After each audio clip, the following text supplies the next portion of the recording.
আলহামদুলিল্লাহ ওয়াসসালাতু ওয়াসসালাম ওয়া রাসূলিল্লাহ ওয়া আলা আলিহি ওয়া সাহবিহি আজমাইন আম্মা বাদ আউযু বিল্লাহি মিনাশ শাইতানির রাজীম বিসমিল্লাহির রহমানির রহিম লাকাদ কাফারাল্লাযীনা ক্বালু ইন্নাল্লাহা হুয়াল মাসীহু ইবনু মারইয়ামা ওয়া ক্বালাল মাসীহ ইয়া বানী ইসরাঈল আ'বুদুল্লাহ রাব্বী ওয়া রাব্বাকুম ইন্নাহু মান ইউশরিক বিল্লাহ ফাকাদ হারামাল্লাহু আলাইহিল জান্নাহ ওয়া মাওয়াহুন নার ওয়া মা লিযালিমিন মিন আনসার বিসমিল্লাহির রহমানির রহিম রাব্বি ইশরাহ লি সাদরি ওয়া ইয়াসসির লি আমরি ওয়াহলুল উকদাতাম মিন লিসানি ইয়াফকাহু কাওলি। শ্রদ্ধেয় ডক্টর রহমান, আমার শ্রদ্ধেয় গুরুজনেরা এবং আমার প্রিয় ভাই বোনেরা, আমি আপনাদের সবাইকে স্বাগত জানাচ্ছি ইসলামিক নিয়মে। আসসালামু আলাইকুম ওয়া রাহমাতুল্লাহি ওয়া বারাকাতুহু। আল্লাহর দয়া, শান্তি, রহমত আপনাদের সবার উপর বর্ষিত হোক। একইভাবে শুভেচ্ছা জানিয়েছিলেন যীশু খ্রিস্ট, আর এটার উল্লেখ আছে গসপেল অফ লুকে 24 নম্বর অধ্যায়ের 36 অনুচ্ছেদে। তিনি বলেছেন হিব্রুতে সালাম আলাইকুম, যার অর্থ আপনার উপর শান্তি বর্ষিত হোক। আজকের এই অনুষ্ঠানে আলোচনার বিষয় হল ইসলাম ও খ্রিস্টান ধর্মের মধ্যে সাদৃশ্য। ইসলাম শব্দটা এসেছে সালাম থেকে, যার অর্থ শান্তি। আরেকটা অর্থ নিজের ইচ্ছাকে আল্লাহ তাআলার কাছে সমর্পণ করা, মহান সৃষ্টিকর্তার কাছে। এক কথায় ইসলাম মানে নিজের ইচ্ছাকে আল্লাহর কাছে সমর্পণ করে শান্তি অর্জন করা। আর যে লোক নিজের ইচ্ছাকে সমর্পণ করে আল্লাহ সুবহানাহু ওয়া তাআলার কাছে, সেই লোককে বলা হয় মুসলমান। অনেকেরই একটা ভুল ধারণা আছে যে ইসলাম একটা নতুন ধর্ম, যে ধর্মটা পৃথিবীতে এসেছে 1400 বছর আগে, আর মহানবী সাল্লাল্লাহু আলাইহি সাল্লাম তিনি হলেন এই ইসলাম ধর্মের প্রবর্তক।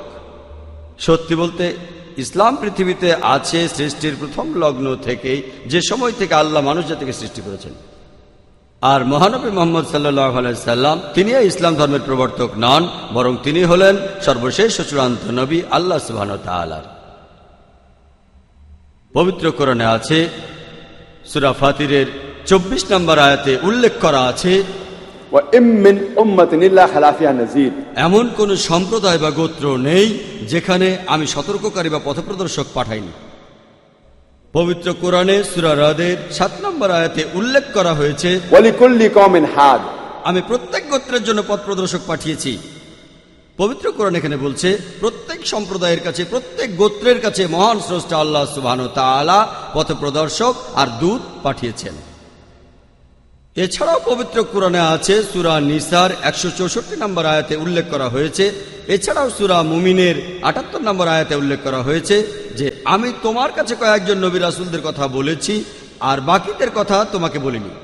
তার মানে পবিত্র কোরআনে কয়েকজন নবী রাসূলের কথা বলা হয়েছে আর বাকি নবী রাসূলগণের কথা উল্লেখ করা হয়নি।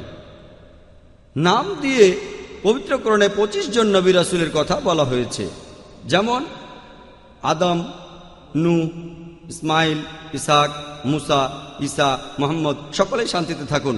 নাম দিয়ে 25 জনের উল্লেখ আছে। আর ইসলাম হলো এমন একটা অখ্রিস্টান ধর্ম, যে ধর্মের একটা মূল ভিত্তি হলো যীশু খ্রিস্টকে নবী হিসেবে বিশ্বাস করতে হবে। সে আসলে মুসলমান নয় যে মুসলমান যীশু খ্রিস্টকে নবী হিসেবে মানে না। আমরা মানি যে তিনি আল্লাহ সুবহানাহু ওয়া তাআলার একজন প্রেরিত দূত ছিলেন। আমরা মানি যে তিনি অলৌকিকভাবে জন্মেছিলেন, কোনো পুরুষের ভূমিকা ছাড়াই, যে কথাটা অনেক আধুনিক খ্রিস্টান এখন বিশ্বাস করতে চান না। আমরা মানি যে তিনি মৃতকে জীবিত করেছিলেন মহান স্রষ্টার নির্দেশে। আমরা মানি যে তিনি অন্ধ আর কুষ্ঠরোগীকে স্রষ্টার নির্দেশে সারিয়ে তুলেছিলেন। ইসলাম হলো একমাত্র অখ্রিস্টান ধর্ম, যে ধর্মের মূল ভিত্তি হলো যীশু খ্রিস্টকে নবী হিসাবে বিশ্বাস করতে হবে। আমি আগেও বলেছি 25 জন নবী এবং রাসূলের নাম পবিত্র কোরআনে আছে। তবে আমাদের প্রিয় নবী মুহাম্মদ সাল্লাল্লাহু আলাইহি সাল্লাম বলেছেন যে এ পর্যন্ত 1,24,000 নবী এবং রাসূল এই পৃথিবীতে এসেছিলেন। 1,24,000 নবী রাসূল পৃথিবীতে এসেছেন। নাম দিয়ে পবিত্র কোরআনে 25 জনের উল্লেখ রয়েছে।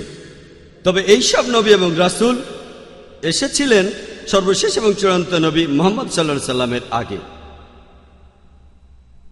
তারা এসেছিলেন শুধু তাদের সম্প্রদায়ের জন্য, আর তারা ঈশ্বরের কাছ থেকে যে নির্দেশ পেয়েছিলেন সেটাও ছিল একটা নির্দিষ্ট সময়ের জন্য। যে সকল নবী রাসূল এসেছিলেন মুহাম্মদ সাল্লাল্লাহু আলাইহি সাল্লামের আগে, তারা এসেছিলেন শুধু তাদের সম্প্রদায়ের জন্য, আর সেই নির্দেশগুলো ছিল একটা নির্দিষ্ট সময়ের জন্য। যেমন ধরুন,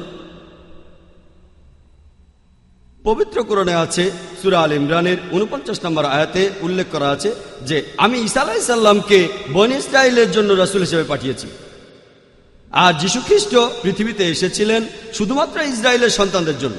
আর এই একই ধরনের কথা আছে পবিত্র বাইবেলে, গসপেল অব ম্যাথিউ 10 নম্বর অধ্যায় 5 অনুচ্ছেদে উল্লেখ করা আছে যে যীশু খ্রিস্ট তার শিষ্যদের উদ্দেশ্যে একথা বলেছেন যে তোমরা কখনো জেন্টাইলদের পথ অনুসরণ করো না। এই জেন্টাইল কারা? যারা ইহুদি নয়, হিন্দু আর মুসলিম। যীশু খ্রিস্ট তার শিষ্যদের বলছেন যে তোমরা কখনো জেন্টাইলদের পথ অনুসরণ করো না, আর সামারিটানদের কোন শহরে তোমরা প্রবেশ করবে না, বরং তোমরা ইসরায়েলবাসীদের পথ অনুসরণ করে চলবে। যীশু খ্রিস্ট তার শিষ্যদের বলছেন শুধু ইসরায়েলবাসীদের পথ অনুসরণ করো। এছাড়াও যীশু নিজের মুখেই বলেছেন, গসপেল অব ম্যাথিউ 15 নম্বর অধ্যায়ের 24 অনুচ্ছেদে তিনি বলছেন যে আমি এই পৃথিবীতে এসেছি শুধু ইসরায়েলবাসীদের পথ দেখানোর জন্য। যীশু খ্রিস্ট প্রেরিত দূত হয়ে পৃথিবীতে এসেছিলেন শুধুমাত্র ইহুদিদের জন্য, শুধুমাত্র ইসরায়েলবাসীদের জন্য, পুরো মানবজাতির জন্য নয়। পবিত্র কোরআনে সূরা আহজাবের 40 নম্বর আয়াতে উল্লেখ আছে, মা কানা মুহাম্মাদুন আবা আহাদিম মির রিজালিকুম ওয়ালাকিন রাসূলুল্লাহ ওয়া খাতামুন নবিয়্যিন কানাল্লাহু বিকুল্লি শাইইন আলিমা, যে মুহাম্মদ সাল্লাল্লাহু আলাইহি সাল্লাম তোমাদের মধ্যে কোনো পুরুষের পিতা নন, বরং তিনি আল্লাহর একজন রাসূল এবং তিনি হলেন শেষ নবী। আল্লাহ সব বিষয়ে সবকিছু ভালো জানেন। মহানবী মুহাম্মদ সাল্লাল্লাহু আলাইহি সাল্লাম হলেন সর্বশেষ ও চূড়ান্ত নবী। আর নবীজি মুহাম্মদ সাল্লাল্লাহু আলাইহি সাল্লাম শুধুমাত্র মুসলমান বা আরবদের জন্য পৃথিবীতে আসেননি। পবিত্র কোরআনে সূরা আল আম্বিয়ার 107 নম্বর আয়াতে উল্লেখ করা হয়েছে যে ওয়ামা আরসালনাকা ইল্লা রাহমাতাল লিল আলামিন, আমি তো তোমাকে প্রেরণ করিয়াছি কেবল বিশ্বজগতের প্রতি রহমত হিসেবে, সমস্ত সৃষ্টির প্রতি রহমত হিসেবে, সমগ্র মানবজাতির প্রতি রহমত হিসেবে। পবিত্র কোরআনে সূরা সাবার 28 নম্বর আয়াতে উল্লেখ করা হয়েছে, ওয়ামা আরসালনাকা ইল্লা কাফাতাল লিন-নাস বাশীরুন ওয়া নাযীরুন, যে আমি তো তোমাকে সমস্ত মানবজাতির প্রতি সুসংবাদদাতা ও সতর্ককারী রূপে প্রেরণ করিয়াছি, কিন্তু অধিকাংশ মানুষই এটা জানে না। মহানবী মুহাম্মদ সাল্লাল্লাহু আলাইহি সাল্লাম হলেন সর্বশেষ ও চূড়ান্ত নবী। আর তিনি শুধু মুসলিম বা আরবদের জন্য আসেননি, তিনি পৃথিবীতে এসেছিলেন সমগ্র মানব জাতির জন্য।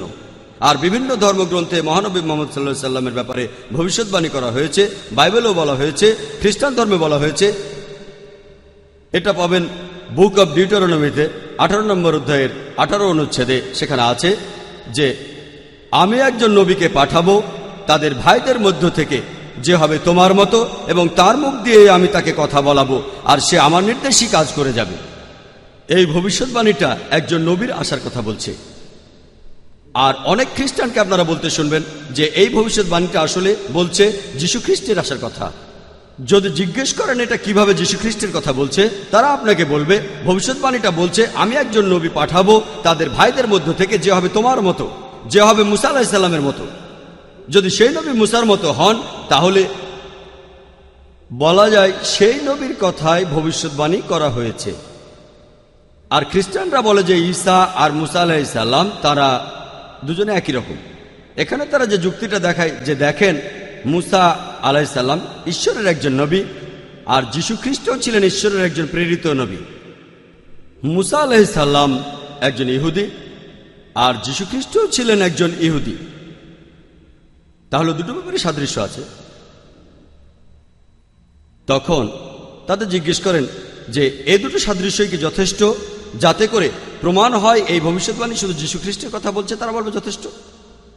এই দুটো সাদৃশ্য দিয়েই যদি এটাকে বিচার করা হয়, তাহলে বাইবেলে যত নবীর নাম উল্লেখ আছে যারা মুসা আলাইহিস সালামের পরে এসেছেন, যেমন Solomon, Isaiah, Ezekiel, Daniel, Joel, John, Hosea, সবাই ছিলেন ঈশ্বরের প্রেরিত নবী, আর সবাই ছিলেন ইহুদি।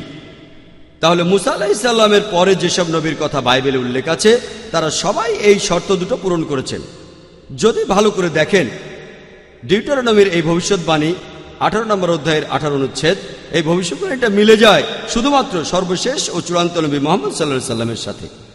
কারণ যদি ভালো করে দেখেন, মুসা এবং মুহাম্মদ তারা দুজনেই শান্তিতে থাকুন, তাদের দুজনেরই স্বাভাবিক জন্ম হয়েছে, তাদের দুজনেরই বাবা এবং মা ছিলেন। যীশুখ্রিস্ট সম্পর্কে পবিত্র কোরআন বলছে, সূরা আল ইমরানের 43 থেকে 47 নম্বর আয়াতে উল্লেখ আছে যে তিনি অলৌকিকভাবে জন্মেছিলেন কোনো পুরুষের ভূমিকা ছাড়াই। এই কথা বাইবেলেও আছে, গসপেল অফ ম্যাথিউ 1 নম্বর অধ্যায়ের 18 অনুচ্ছেদে, এছাড়াও গসপেল অফ লুক 1 নম্বর অধ্যায়ের 35 অনুচ্ছেদে, যে যীশুখ্রিস্ট অলৌকিকভাবে জন্মগ্রহণ করেছিলেন, তার কোনো মানুষ বাবা ছিল না। তাহলে দেখতে পাচ্ছেন যে মুসা আলাইহিস সালাম এখানে মুহাম্মদ সাল্লাল্লাহু আলাইহি সাল্লামের মতো, কিন্তু যীশুখ্রিস্টের মতো তিনি নন। দুজনেই, মুসা এবং মুহাম্মদ দুজনেই শান্তিতে থাকুন, বিবাহিত ছিলেন, তাদের সন্তানও ছিল। বাইবেল অনুযায়ী যীশুখ্রিস্ট বিবাহিত ছিলেন না এবং তার কোনো সন্তানও ছিল না। এছাড়াও মুসা এবং মুহাম্মদ দুজনে শান্তিতে থাকুন, তাদের স্বাভাবিক মৃত্যু হয়েছিল। যীশুখ্রিস্ট স্বাভাবিকভাবে মারা যাননি। পবিত্র কোরআনের কথা অনুযায়ী সূরা নিসার 157 নম্বর ও 158 নম্বর আয়াতে উল্লেখ আছে যে আল্লাহ যীশুখ্রিস্টকে তার কাছে তুলে নিয়েছেন, তিনি মারা যাননি। আর চার্চের কথা অনুযায়ী বাইবেল বলছে যে যীশুখ্রিস্টকে ইহুদিরা ক্রুশবিদ্ধ করে হত্যা করেছিল। দুটো ধর্মগ্রন্থ অনুযায়ী তিনি স্বাভাবিকভাবে মারা যাননি। তাহলে মুসা আলাইহিস সালাম তিনি কখনোই যীশুখ্রিস্টের মতো ছিলেন না। মুসা এবং মুহাম্মদ দুজনেই শান্তিতে থাকুন, দুজনকেই তাদের সম্প্রদায়ের লোকেরা গ্রহণ করেছিল, তাদের কথা মেনে নিয়েছিল। গসপেল অফ জন 1 নম্বর অধ্যায়ের 1 অনুচ্ছেদ বলছে, যখন যিশু আসলেন তার লোকেরাই তাকে মেনে নিল না, যিশুকে তার নিজের লোকেরাই মেনে নেয়নি। মুসা এবং মুহাম্মদ দুজনেই শান্তিতে থাকুন, তারা শুধু আল্লাহর প্রেরিত দূতই ছিলেন না, তারা রাজাও ছিলেন। রাজা মানে তারা কাউকে শাস্তি দিতে পারতেন, তারা মৃত্যুদণ্ডও দিতে পারতেন। যারা অপরাধ করত তাদেরকে শাস্তি দিতেন। আল্লাহর নবী হওয়ার পাশাপাশি তারা ছিলেন দেশের প্রধান ব্যক্তি, অর্থাৎ সে দেশের রাজা, সেই নির্দিষ্ট সময়কালের জন্য। কিন্তু যীশুখ্রিস্ট তার নিজের মুখে বলেছেন, এটা আছে গসপেল অফ জনে 18 নম্বর অধ্যায়ের 36 অনুচ্ছেদে, আমার রাজ্য এই পৃথিবীতে নয়। তার অর্থ যিশু এই পৃথিবীতে কোনো রাজ্যের রাজা ছিলেন না। তাহলে দেখতে পাচ্ছেন মুসা আর মুহাম্মদ দুজনে শান্তিতে থাকুন, তারা দুজনে আসলে একই রকম। কিন্তু মুসা আর যিশু দুজনে শান্তিতে থাকুন, তারা একরকম নন। তাহলে এই ভবিষ্যৎবাণীটা মিলে যায় শুধুমাত্র সর্বশেষ এবং চূড়ান্ত নবী মুহাম্মদ সাল্লাল্লাহু আলাইহি সাল্লামের সাথে। এই ভবিষ্যৎবাণীতে বলা হচ্ছে, আমি একজন নবী পাঠাবো তোমাদের ভাইদের মধ্য থেকে। ভাই মানে আত্মীয়। আর আমরা জানি ইহুদিরা আর আরবরা দুই জাতি, একে অন্যের জ্ঞাতি ভাই। এই ভবিষ্যৎবাণী আরো বলছে, তার মুখ দিয়ে আমি তাকে কথা বলাবো। আমরা জানি আমাদের নবী মুহাম্মদ সাল্লাল্লাহু আলাইহি সাল্লাম যেসব ওহী পেয়েছিলেন, তিনি তখন সেগুলো তেলাওয়াত করেছিলেন যেন তার মুখ দিয়ে কথা বলানো হয়েছে। তাহলে এই ভবিষ্যৎবাণী পুরোপুরি মিলে যায় মুহাম্মদ সাল্লাল্লাহু আলাইহি সাল্লামের সাথে। আরো একটা ভবিষ্যৎবাণী বলছে, বুক অব আইজায়া 12 নম্বর অধ্যায়ের 29 অনুচ্ছেদে, এই কিতাব দেয়া হবে সেই লোককে যার অক্ষর জ্ঞান নাই, আর যখন তাকে বলা হবে যে পড়ো, তখন সে বলবে আমি তো পড়তে জানি না। আর আমরা জানি যে প্রথম ওহী যেটা মুহাম্মদ সাল্লাল্লাহু আলাইহি সাল্লামের উপর নাজিল হয়েছিল, পবিত্র কোরআনে সূরা ইকরার 1 নম্বর আয়াতে উল্লেখ আছে, ইকরা। যখন আল্লাহ বললেন পাঠ করো, নবীজি বললেন মা আনা বিকারি, যে আমি পড়তে জানি না। আর ঠিক এই কথাটারই ভবিষ্যৎবাণী করা হয়েছে ওল্ড টেস্টামেন্টে বুক অব আইজায়া 29 নম্বর অধ্যায়ের 12 অনুচ্ছেদে। এছাড়া উল্লেখ আছে সং অব সলোমনে 5 নম্বর অধ্যায়ের 16 অনুচ্ছেদে, বলা হয়েছে,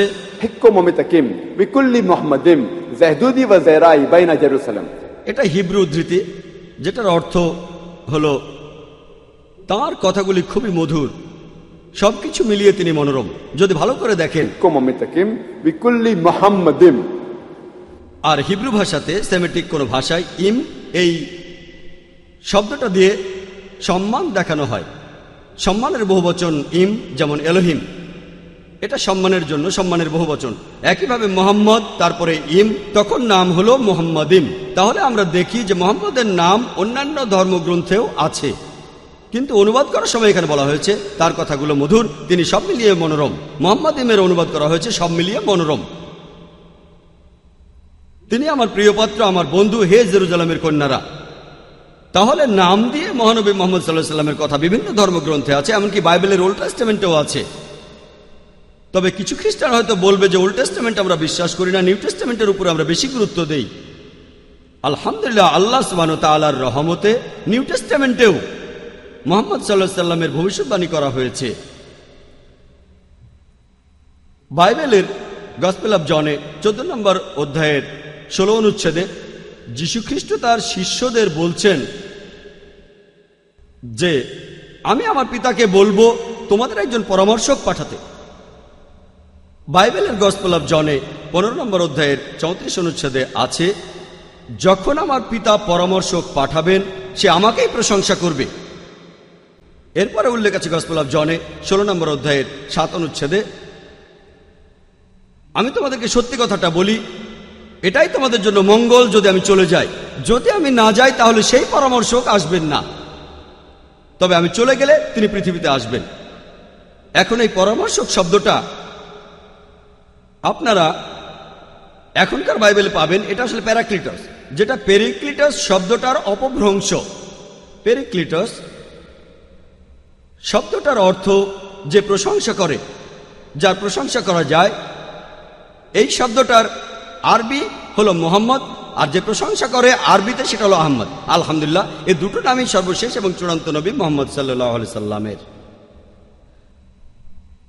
পবিত্র কোরআনে সূরা সাফের 6 নম্বর আয়াতে উল্লেখ আছে যে ঈসা আলাইহিস সালাম মরিয়মের পুত্র, তাকে পাঠানো হয়েছিল বনী ইসরায়েলের রাসূল হিসেবে, আর তিনি বলেছেন আমি সেই আইনকে সমর্থন করতে এসেছি যেটা আমার আগে এসেছে, আর সুসংবাদ দিচ্ছি আমার পরে আরেকজন রাসূল আসবেন যার নাম হবে আহমদ, তিনি শান্তিতে থাকুন।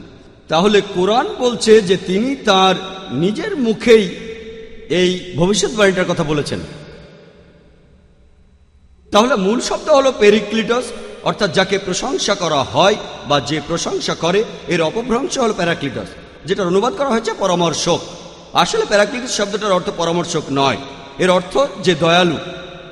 এখন এই শব্দটা হোক প্যারাক্লিটস বা পেরিক্লিটস, অথবা প্রশংসা করা যায় বা প্রশংসা যে করে, অথবা দয়ালু অথবা পরামর্শক, আলহামদুলিল্লাহ এই সবগুলো নামই সর্বশেষ ও চূড়ান্ত নবী মুহাম্মদ সাল্লাল্লাহু আলাইহি সাল্লামের সাথে পুরোপুরি মিলে যায়। এখানে হয়তো কিছু খ্রিস্টান বলতে পারে যে এই ভবিষ্যৎবাণী আসলে বলছে পবিত্র আত্মার কথা, এখানে নবী মুহাম্মদ সাল্লাল্লাহু আলাইহি সাল্লামের কথা বলা হচ্ছে না। কিন্তু ভবিষ্যৎবাণীটা ভালো করে দেখলে বুঝবেন যে এটাই তোমাদের জন্য উপকারী যদি আমি চলে যাই, কারণ আমি চলে না গেলে সেই পরামর্শক আসবেন না। আমি চলে গেলে তখনই তিনি আসবেন, সেই পরামর্শক তখনই পৃথিবীতে আসবেন যদি যীশুখ্রিস্ট এই পৃথিবী থেকে চলে যান। আর আমরা জানি যে পবিত্র আত্মা যীশুখ্রিস্টের জন্মের আগেও সেখানে ছিল, যীশু জন্মানোর সময়ও পবিত্র আত্মা সেখানে ছিল, যীশু ব্যাপটাইজড হওয়ার সময়ও পবিত্র আত্মা ছিল। নিশ্চিতভাবে এই পরামর্শক বাইবেলে যার কথা বলা হচ্ছে তিনি পবিত্র আত্মা নন, পবিত্র আত্মা তখনও ছিল যখন যীশুখ্রিস্ট এই পৃথিবীতে বেঁচে ছিলেন। আরো উল্লেখ আছে গসপেল অফ জনে 16 অধ্যায়ের 12 থেকে 14 অনুচ্ছেদে যে আমি তোমাদের কাছে আরো কিছু কথা বলবো, কিন্তু তোমরা এখন সেগুলো মেনে নিতে পারবে না, কারণ সে সত্যের আত্মা যখন আসবে সেই তোমাদের সত্যের পথে নিয়ে যাবে।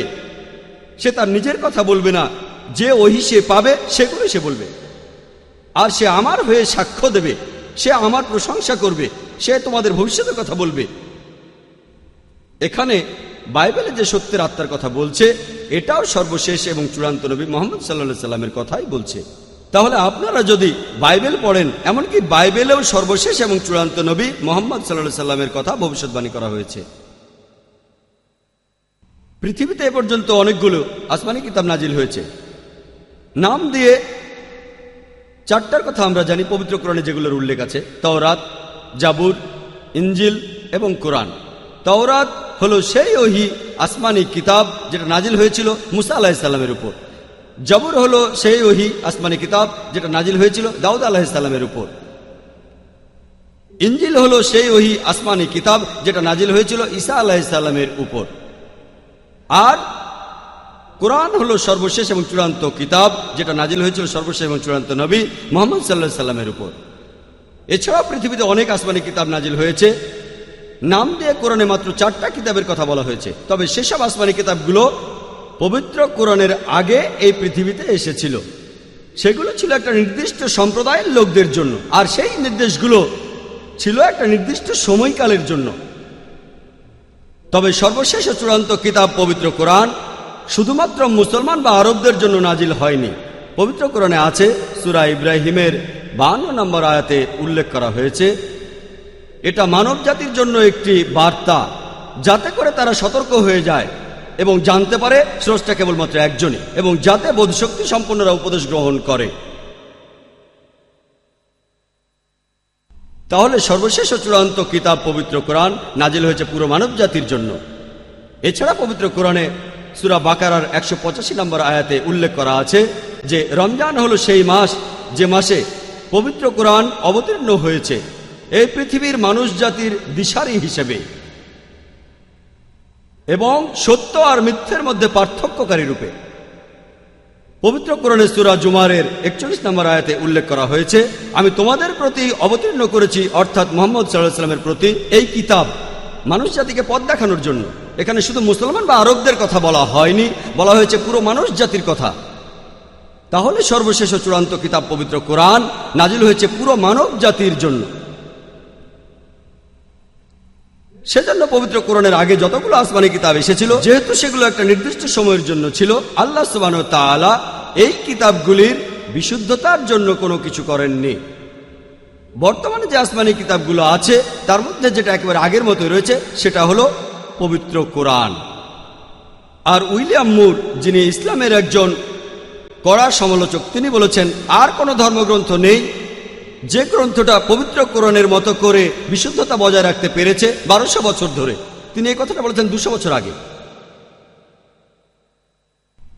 আমাদের প্রিয় নবী মুহাম্মদ সাল্লাল্লাহু আলাইহি ওয়াসাল্লাম বলেছেন, এটা আছে সহিহ বুখারীতে 1 নম্বর খণ্ডে 7 নম্বর হাদিসে, তিনি বলেছেন যে ইসলাম দাঁড়িয়ে আছে 5টি স্তম্ভের উপর। প্রথমটা হলো লা ইলাহা ইল্লাল্লাহ মুহাম্মাদুর রাসূলুল্লাহ, আল্লাহ ছাড়া কোনো উপাস্য নেই এবং মুহাম্মদ সাল্লাল্লাহু আলাইহি ওয়াসাল্লাম আল্লাহর প্রেরিত দূত। দ্বিতীয়টা হলো সালাত, তৃতীয় হলো যাকাত, চতুর্থ হজ, আর পঞ্চম হলো রোজা। প্রথমটা হলো যে আল্লাহ সুবহানাহু ওয়া তাআলা ছাড়া কোনো উপাস্য নেই এবং মহানবী মুহাম্মদ সাল্লাল্লাহু আলাইহি ওয়াসাল্লাম আল্লাহর প্রেরিত দূত। এটা হলো আল্লাহ তাআলা সম্পর্কে একটি ধারণা। পবিত্র কোরআনে সূরা বাকারার 177 নম্বর আয়াতে উল্লেখ করা হয়েছে যে পূর্ব বা পশ্চিম দিকে তোমাদের মুখ ফেরানোতে কোনো পুণ্য নেই, তবে পুণ্য আছে সেখানে যদি আল্লাহকে বিশ্বাস করো, মৃত্যুর পর পরকালের জীবনে বিশ্বাস করো, আসমানি কিতাবে বিশ্বাস করো, ফেরেশতাদের বিশ্বাস করো, আর যদি নবীদের বিশ্বাস করো তকদিরে। পবিত্র কোরআন বলছে, সূরা আল ইমরানের 64 নম্বর আয়াতে উল্লেখ করা হয়েছে যে কুল ইয়া আহলাল কিতাব, বলো হে কিতাবের অনুসারীরা, বলো হে ইহুদি ও খ্রিস্টানেরা, তাআলাউ ইলা কালিমাতিন সাওয়াইন বাইনানা বাইনাকুম, এসো সেই কথায় যাহা তোমাদের এবং আমাদের মধ্যে এক। প্রথম সাদৃশ্য কি? আল্লাহ না'বুদা ইল্লাল্লাহ, আমরা আল্লাহ ছাড়া কারো ইবাদত করি না, ওয়ালা নুশরিকা বিহি শাইআন, আমরা কোনো কিছুকে তার শরীক করি না, ওয়ালা ইয়াত্তাখিযা বা'দুনা বা'দান আরবাবান মিন দুনিল্লাহ, আমাদের মধ্যে কাউকে ঈশ্বর হিসেবে গ্রহণ করি না, আল্লাহ ছাড়া আর কারো উপাসনা করি না। ফাইন তাওয়াল্লাউ, যদি তারা মুখ ফিরিয়ে নেয়, ফাকুলু শাদু, তোমরা সাক্ষী থাকো বিআন্না মুসলিমুন, আমরা মুসলিমরা নিজের ইচ্ছাকে সমর্পণ করি আল্লাহ সুবহানাহু ওয়া তাআলার কাছে। পবিত্র কোরআনের এই আয়াত আমাদের পথ দেখাচ্ছে যে কিভাবে আহলে কিতাবদের সাথে, ইহুদি আর খ্রিস্টানদের সাথে কথা বলতে হবে। তাআলাউ ইলা কালিমাতিন সাওয়াইন বাইনানা বাইনাকুম, এসো সেই কথায় যাহা আমাদের এবং তোমাদের মধ্যে এক। প্রথম সাদৃশ্যটা কি? আল্লাহ না'বুদা ইল্লাল্লাহ, আল্লাহ ছাড়া আমরা কারো ইবাদত করি না। ইসলাম ধর্মে মহান ঈশ্বরের ধারণা সম্পর্কে খুব সুন্দর একটা সংজ্ঞা আছে। পবিত্র কোরআনের সূরা ইখলাসের 1 থেকে 4 নম্বর আয়াতে আছে, কুল হুয়াল্লাহু আহাদ, বলো তিনি আল্লাহ এক এবং অদ্বিতীয়। আল্লাহুস সামাদ, তিনি অবিনশ্বর এবং চিরস্থায়ী। লাম ইয়ালিদ ওয়া লাম ইউলাদ, তিনি কাউকে জন্ম দেননি, জন্ম নেননি। ওয়া লাম ইয়াকুল্লাহু কুফুয়ান আহাদ, তাহার সমতুল্য কেউ নাই। এই হলো আল্লাহ সুবহানাহু ওয়া তাআলার 4 লাইনের সংজ্ঞা পবিত্র কোরআনের কথা অনুযায়ী। কুল হু আল্লাহু আহাদ, বলো তিনি আল্লাহ এক, অদ্বিতীয়। আল্লাহুস সামাদ, তিনি অবিনশ্বর এবং চিরস্থায়ী। লাম ইয়ালিদ ওয়া লাম ইউলাদ, তিনি কাউকে জন্ম দেননি, জন্ম নেননি। ওয়া লাম ইয়াকুল লাহু কুফুয়ান আহাদ, তাহার সমতুল্য কেউ নাই। এই হলো 4 লাইনের সংজ্ঞা। যদি কোনো মানুষ নিজেকে ঈশ্বর দাবি করে, যদি সে এই সংজ্ঞার সাথে মিলে যায়, আমরা মুসলিমরা আমাদের কোনো আপত্তি থাকবে না তাকে সর্বশক্তিমান ঈশ্বর বলে মেনে নিতে। আর পবিত্র কোরআনের সূরা নিসার 48 নম্বর আয়াতে উল্লেখ করা হয়েছে যে আল্লাহ সুবহানাহু ওয়া তাআলা তার সাথে শরীক করাকে কখনোই ক্ষমা করবেন না। আর যে আল্লাহর সাথে অন্য কোনো উপাস্যকে শরীক করে সে এক মহাপাপ করে। আল্লাহ চাইলে অন্যান্য যে কোনো অপরাধ ক্ষমা করে দিতে পারেন, কিন্তু আল্লাহর সাথে কাউকে শরীক করা আল্লাহ কখনোই ক্ষমা করবেন না। পবিত্র কোরআনে আরো বলছে, সূরা নিসার 116 নম্বর আয়াতে উল্লেখ করা হয়েছে যে আল্লাহ তার সাথে শরীক করাকে কখনোই ক্ষমা করবেন না।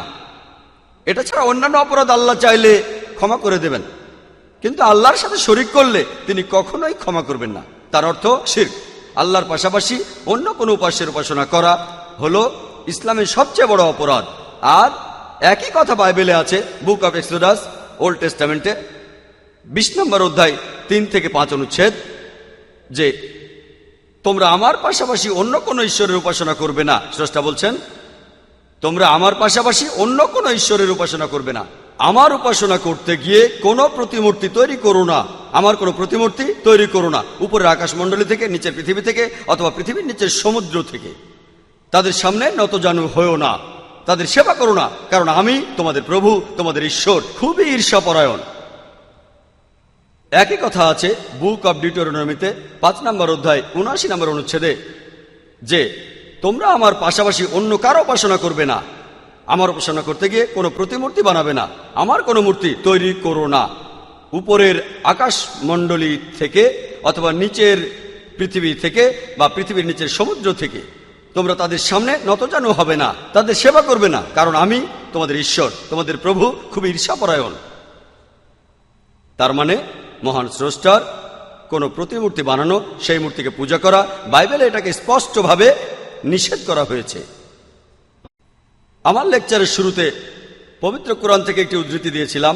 সূরা আল মাইদার 72 নম্বর আয়াতে উল্লেখ করা হয়েছে যে লাকাদ কাফারাল্লাযীনা ক্বালু ইন্নাল্লাহা হুয়াল মাসীহ ইবনে মারইয়াম, অর্থাৎ তারা কুফরি করছে, ধর্মের অবমাননা করছে, যারা এই কথা বলে যে ঈসা আলাইহিস সালাম অর্থাৎ মরিয়মের পুত্র, তিনি হলেন আল্লাহ। তারা কুফরি করে যারা বলে মরিয়মের পুত্র যিশু নিজেকে ঈশ্বর বলে দাবি করেছেন। ওয়াকাল আল মাসীহ, অথচ মসিহ বলেছেন, ইয়া বনি ইসরাঈল, হে বনি ইসরাইল, আ'বুদুল্লাহ, আল্লাহর ইবাদত করো, রাব্বি ওয়া রাব্বুকুম, তিনি আমার এবং তোমাদের প্রতিপালক। ইন্নাহু মান ইউশরিক বিল্লাহ, যে আল্লাহর সাথে অন্য কাউকে শরীক করবে, ফাকাদ হারামাল্লাহু আলাইহিল জান্নাহ, আল্লাহ তার জন্য জান্নাত অবশ্যই নিষিদ্ধ করে দেবেন। সে বেহেশতের ভেতর ঢুকতে পারবে না, ওয়া মা ওয়াহুন নার ওয়া মা লিযালিমিন মিন আনসার, এবং তার আবাস হবে জাহান্নামে, জালিমদের জন্য কোনো সাহায্যকারী নাই।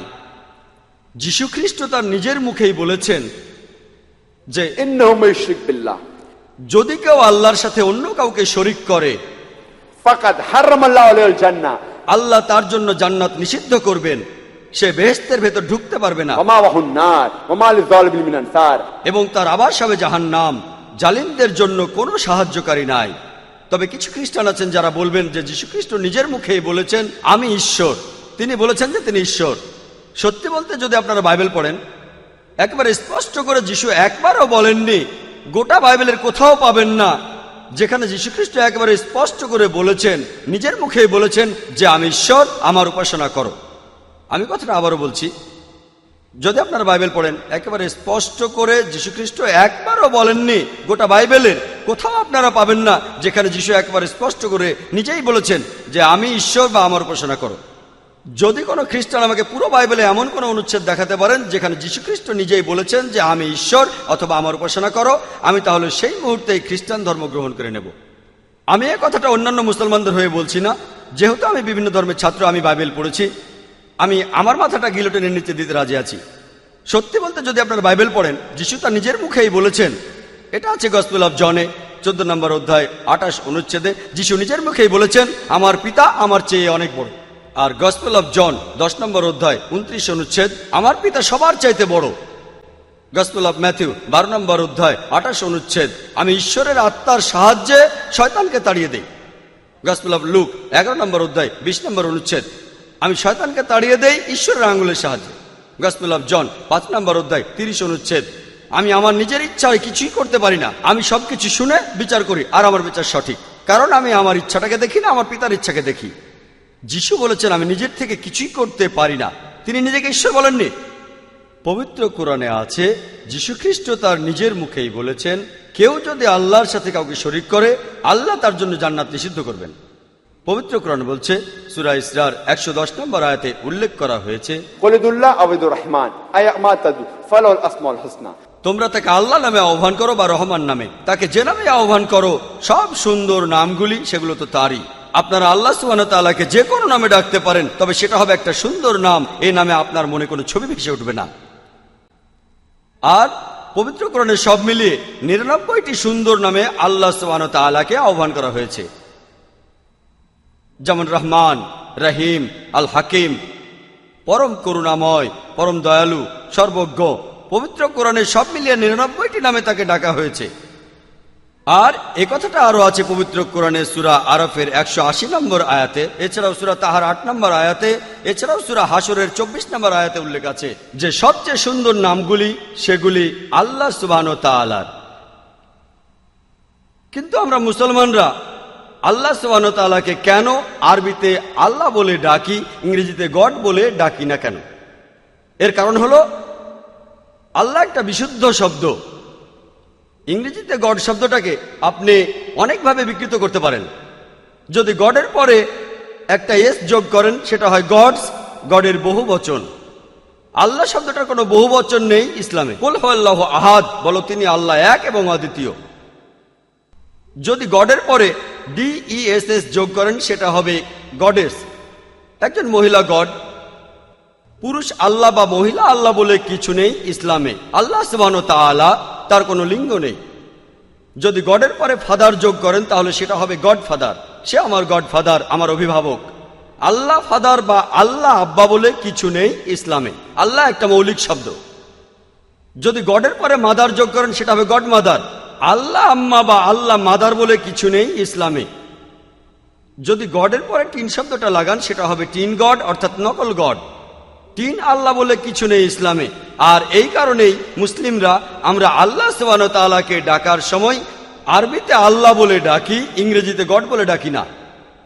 তবে যখন অমুসলিমদের সাথে কথা বলি তারা হয়তো আল্লাহ শব্দটার মানে বুঝতে পারবে না, সেখানে যদি ইংরেজি গড ব্যবহার করা হয় তাতে কোনো আপত্তি নেই। তবে আল্লাহকে ডাকার জন্য সঠিক নামটা হলো আল্লাহ শব্দটাই। গড শব্দটা এখানে সঠিক অনুবাদ নয়। আর এই আল্লাহ নামটা আপনারা দেখতে পাবেন বিভিন্ন ধর্মের বিভিন্ন ধর্মগ্রন্থগুলোতে, বাইবেলেও দেখবেন। আর আপনারা ওল্ড টেস্টামেন্টে দেখবেন যে ঈশ্বরকে যে নামে ডাকা হচ্ছে সেটা এলোহেম। এলা অর্থাৎ ঈশ্বর, ইম হলো সম্মানার্থে বহুবচন এলোহিম। আর যদি আপনারা বাইবেল পড়েন, অনুবাদ ব্রাদার রেভারেন্ড স্করফিল্ড, তিনি এই এলাকে লিখেছেন ELAH, অথবা আরেকটা বানান হলো ALAH, এলা, এলা। তাহলে দেখছেন যে ভাই স্করফিল্ডও একমত, উচ্চারণে কিছুটা পার্থক্য। তারা বলে আল্লাহ, আমরা বলি আল্লাহ। উচ্চারণ কিছুটা আলাদা, তবে শব্দ দুটো একই, দুটো শব্দ একই। এরপরে যীশু খ্রিস্ট বা ঈসা মসীহ, তাকে যখন ক্রুশে ঝুলানো হলো, বাইবেলের কথা অনুযায়ী আছে গসপেল অফ ম্যাথিউ 27 নম্বর অধ্যায় 46 অনুচ্ছেদে, এছাড়াও আছে গসপেল অফ মার্কে 15 নম্বর অধ্যায়ের 34 অনুচ্ছেদে, যে যখন যিশুকে ক্রুশবিদ্ধ করা হয়েছিল তিনি বলেছিলেন এল্লাই এল্লাই লামা সাবাক্তানি। এই কথাটা বাইবেলের প্রত্যেকটা অনুবাদে আছে। আপনি বাইবেলের ইংরেজি অনুবাদ পড়েন বা হিন্দি অনুবাদ পড়েন অথবা মালায়ালাম অনুবাদ বা কর্ণাটক অনুবাদ পড়েন, এই হিব্রু উদ্ধৃতি এল্লাই এল্লাই লামা সাবাক্তানি সেখানে আছে। তারপর লেখা আছে তিনি বললেন, হে ঈশ্বর কেন তুমি আমাকে ত্যাগ করলে? এল্লাই এল্লাই লামা সাবাক্তানি, হে ঈশ্বর কেন তুমি আমাকে ত্যাগ করলে? আমি আপনাদের প্রশ্ন করি, হিব্রু ভাষায় যীশুখ্রিস্ট তখন যে কথাটা বলেছিলেন এল্লাই এল্লাই লামা সাবাক্তানি, এই কথাটা কি এমন শোনায়? হে ঈশ্বর কেন তুমি আমাকে ত্যাগ করলে, এ কি একরকম লাগে? এই এল্লাই এল্লাই লামা সাবাক্তানি কি এমন শোনায় যে জোহা জোহা কেন তুমি আমাকে ত্যাগ করলে? এই এল্লাই এল্লাই লামা সাবাক্তানি কি এমন শোনায়, যিশু যিশু তিনি শান্তিতে থাকুন, কেন আমাকে তুমি ত্যাগ করলে? যদি এটার আরবি অনুবাদ করেন সেটা হবে আল্লাহ আল্লাহ লামা তারাক্তানি, এল্লাই এল্লাই লামা সাবাক্তানি হিব্রুতে, আর আরবিতে আল্লাহ আল্লাহ লামা তারাক্তানি। আরবি আর হিব্রু একই ধরনের ভাষা, এখানেই দেখছেন শুনতে একই রকম। তাহলে যীশুখ্রিস্ট নিজেই বলেছেন, বাইবেলের কথা অনুযায়ী যখন তাকে ক্রুশে ঝুলানো হয়েছিল তিনি তখন বলেছিলেন আল্লাহ। সেজন্য আমরা মুসলিমরা, যেহেতু আল্লাহ একটা বিশুদ্ধ শব্দ, আমরা তাই স্রষ্টাকে আল্লাহ নামেই ডাকি, ইংরেজিতে গড বলি না। আর যীশুখ্রিস্ট নিজেও ঠিক এই নামেই ডেকেছেন।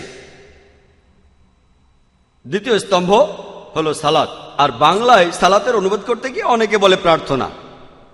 প্রার্থনার শব্দটা দিয়ে পুরোপুরি সালাত এই আরবি শব্দটাকে বোঝানো যায় না, কারণ প্রার্থনা করা মানে সাহায্যের আবেদন করা, মিনতি জানানো। আপনি আদালতে কিভাবে আবেদন করেন? আপনি সাহায্যের জন্য আবেদন করেন। সালাত আদায়ের সময় আল্লাহ তাআলার কাছে সাহায্য প্রার্থনার পাশাপাশি আমরা তার প্রশংসাও করি, আর একই সাথে আমরা তার নির্দেশও মেনে চলি।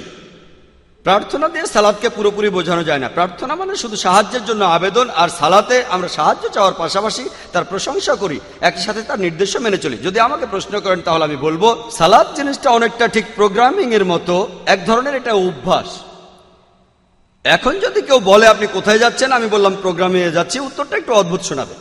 এজন্য কেউ যদি প্রার্থনা শব্দটা ব্যবহার করে আমার কোনো আপত্তি নেই। বাংলায় প্রার্থনা, আরবি সালাতের অনুবাদ। তবে আপনাদের কাছে এই ব্যাপারটা পরিষ্কার জানিয়ে দেই যে প্রার্থনা শব্দটা দিয়ে আরবি সালাত শব্দটার পুরো অর্থ বোঝা যায় না। কেন আমি বললাম যে সালাত অনেকটা প্রোগ্রামিং এর মতো? কারণ তখন সালাতে আমাদের জীবন নিয়ন্ত্রণ করে। যেমন ধরুন, মসজিদে যখন ইমাম সূরা ফাতিহা পড়ার পরে হয়তো তিনি সূরা মাইদা পড়বেন, সূরা মাইদার 90 নম্বর আয়াত তিনি পড়বেন, সেখানে বলা হচ্ছে ইয়া আইয়ুহাল্লাযীনা আমানু, হে মুমিনগণ, ইন্নামাল খামরু ওয়াল মাইসিরু, নিশ্চয়ই মদ এবং জুয়া ঘৃণ্য বস্তু, ওয়াল আনযাবু ওয়াল আজলামু, মূর্তি পূজার বেদী এবং ভাগ্য নির্ণয়ক স্বর, রিজসুম মিন আমালি শাইতান, এগুলো শয়তানের কাজ, ফাজতানিবু লাআল্লাকুম তুফলিহুন, এগুলো তোমরা বর্জন করো যাতে সফল কাম হতে পারো। এখানে মহান স্রষ্টা আল্লাহ সুবহানাহু ওয়া তাআলা আমাদের পথ দেখাচ্ছেন যে মদ্যপান, জুয়া খেলা, মূর্তি পূজা করা, ভাগ্য গণনা এগুলো শয়তানের কাজ, এগুলো বর্জন করো যাতে সফল কাম হতে পারো। সালাতের মধ্যে আমাদের প্রোগ্রামিং হচ্ছে, সালাতে আমাদের নিয়ন্ত্রণ করছে, আমরা অভ্যস্ত হচ্ছি।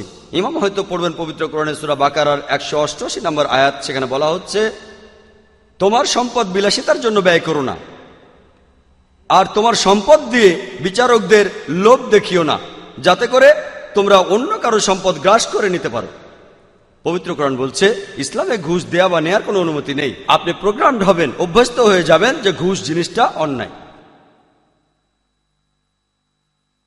পবিত্র কোরআনে সূরা আনকাবুতের 45 নম্বর আয়াতে উল্লেখ আছে উতলু মা উহিয়া ইলাইকা মিনাল কিতাবি ওয়া আকিমুস সালাতা ইন্না সালাতা তানহা আনিল ফাহশাই ওয়াল মুনকার। তুমি আবৃত্তি করো কিতাব থেকে যা তোমার প্রতি নাজিল হয়, এবং তুমি সালাত আদায় করো, কারণ অবশ্যই সালাত তোমাকে অশ্লীল এবং মন্দ কাজ হতে বিরত রাখে। পবিত্র কোরআন বলছে সালাত আপনাকে সকল মন্দ কাজ থেকে বিরত রাখে। আর প্রত্যেক মুসলিমের প্রত্যেক দিন 5 ওয়াক্ত নামাজ পড়াটা একেবারে বাধ্যতামূলক। যেমন ভালো স্বাস্থ্যের জন্য আপনাকে 3 বেলা খাওয়া দাওয়া করতে হবে, একইভাবে আত্মিক ভালো থাকার জন্য আপনি নামাজ পড়বেন প্রত্যেক দিন অন্তত 5 বার। পবিত্র কোরআন বলছে সূরা তাহার 11 নম্বর আয়াত এবং 12 নম্বর আয়াতে, সে যখন আগুনের কাছে আসলো একটা আওয়াজ শুনল, হে মূসা, নিশ্চয়ই আমি তোমার প্রতিপালক, তোমার জুতো খুলে ফেলো, কারণ তুমি এখন পবিত্র তুয়া পাহাড়ে আছো। আল্লাহ মূসা আলাইহিস সালামকে বলছেন তার জুতো খুলে ফেলতে, কারণ জায়গাটা ছিল পবিত্র। একই ধরনের কথা আছে পবিত্র বাইবেলে, ওল্ড টেস্টামেন্টে আছে, বুক অব এক্সোডাসে 3 নম্বর অধ্যায় 5 অনুচ্ছেদ বলা হচ্ছে যে তুমি কাছাকাছি এসো না, তোমার পা থেকে জুতো খুলে ফেলো, কারণ তুমি যেখানে দাঁড়িয়ে আছো সে জায়গাটা পবিত্র। এই একই কথা বলা হয়েছে বুক অব অ্যাক্টসে 7 নম্বর অধ্যায় 33 অনুচ্ছেদে। মহান স্রষ্টা মূসাকে বলছেন তুমি কাছাকাছি এসো না, তোমার পা থেকে জুতো খুলে ফেলো, কারণ তুমি যেখানে দাঁড়িয়ে আছো সে জায়গাটা পবিত্র। এই নির্দেশটি দিয়েছিলেন আল্লাহ সুবহানাহু ওয়া তাআলা, আর বলেছিলেন মূসা আলাইহিস সালামকে যে কোনো পবিত্র জায়গার কাছাকাছি আসার আগে জুতো খুলে নিতে। আমাদের প্রিয় নবী মুহাম্মদ সাল্লাল্লাহু আলাইহি ওয়াসাল্লাম তিনি আমাদের দুটোরই অনুমতি দিয়েছেন।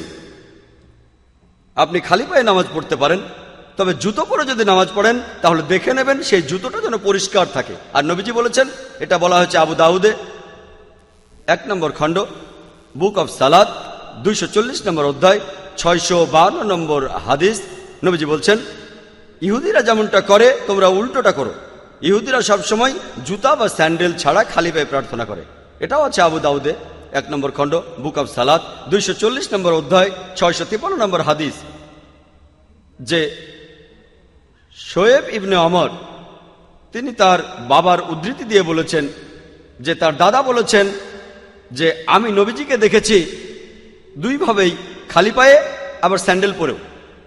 তার মানে একজন মুসলিম খালি পায়ে নামাজ পড়তে পারে। আর জুতো পায়ে নামাজ পড়লে নবীজি বলেছেন জুতোর তলা পরিষ্কার করতে হবে পরিচ্ছন্নতার জন্য, যাতে নামাজ পড়ার জায়গাটা পরিষ্কার থাকে। পবিত্র কোরআনে সূরা মাইদার 6 নম্বর আয়াতে উল্লেখ করা আছে যে ইয়া আইয়ুহাল্লাযিনা আমানু, হে মুমিনগণ, যখন তোমরা সালাতের জন্য প্রস্তুত হবে, নামাজের জন্য তৈরি হবে, তোমাদের মুখ ধোবে আর তোমাদের হাত ধোবে কনুই পর্যন্ত, পানি দিয়ে তোমাদের মাথা মাসাহ করবে আর তোমাদের পা ধোবে গোড়ালি পর্যন্ত।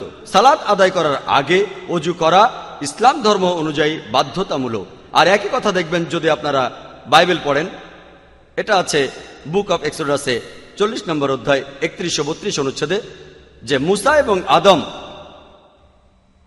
তাদের সন্তানদের নিয়ে সবাই মিলে তাদের হাত আর পা ধুয়ে ফেলল। আর যখন তারা মন্দিরের ভেতর প্রবেশ করলো, সেখানে তারা প্রভুর সামনে যাওয়ার আগে হাত পা ধুয়ে নিল। এটা আছে বুক অফ অ্যাক্টসে 21 নম্বর অধ্যায় 26 অনুচ্ছেদে, যে পল অন্যান্য লোকদের সাথে পরের দিনে পরিষ্কার হয়ে তারপর প্রভুর সামনে গেল। তাহলে ওযু করার প্রয়োজন রয়েছে, কারণ আমরা মুসলিমরা, আমরা পরিচ্ছন্ন জাতি, আমরা পরিষ্কার থাকতে চাই। আর এর পাশাপাশি এটা একটা মানসিক প্রস্তুতি, একটা মানসিক প্রস্তুতি। ফাইনাল পরীক্ষার আগে যেমন টেস্ট হয়, প্রভুর সামনে দাঁড়ানোর আগে এটা একটা মানসিক প্রস্তুতি। খ্রিস্টানরা একটা জাতি যারা যীশু খ্রিস্টের বিভিন্ন নির্দেশাবলী মেনে চলে। ধরি খ্রিস্টানরা একটা জাতি যারা যীশু খ্রিস্টের নির্দেশ মেনে চলে, তাহলে মুসলিমরা আমরা খ্রিস্টানদের চাইতে অনেক বেশি খ্রিস্টান, কারণ আমরাই বাইবেলকে বেশি মানি।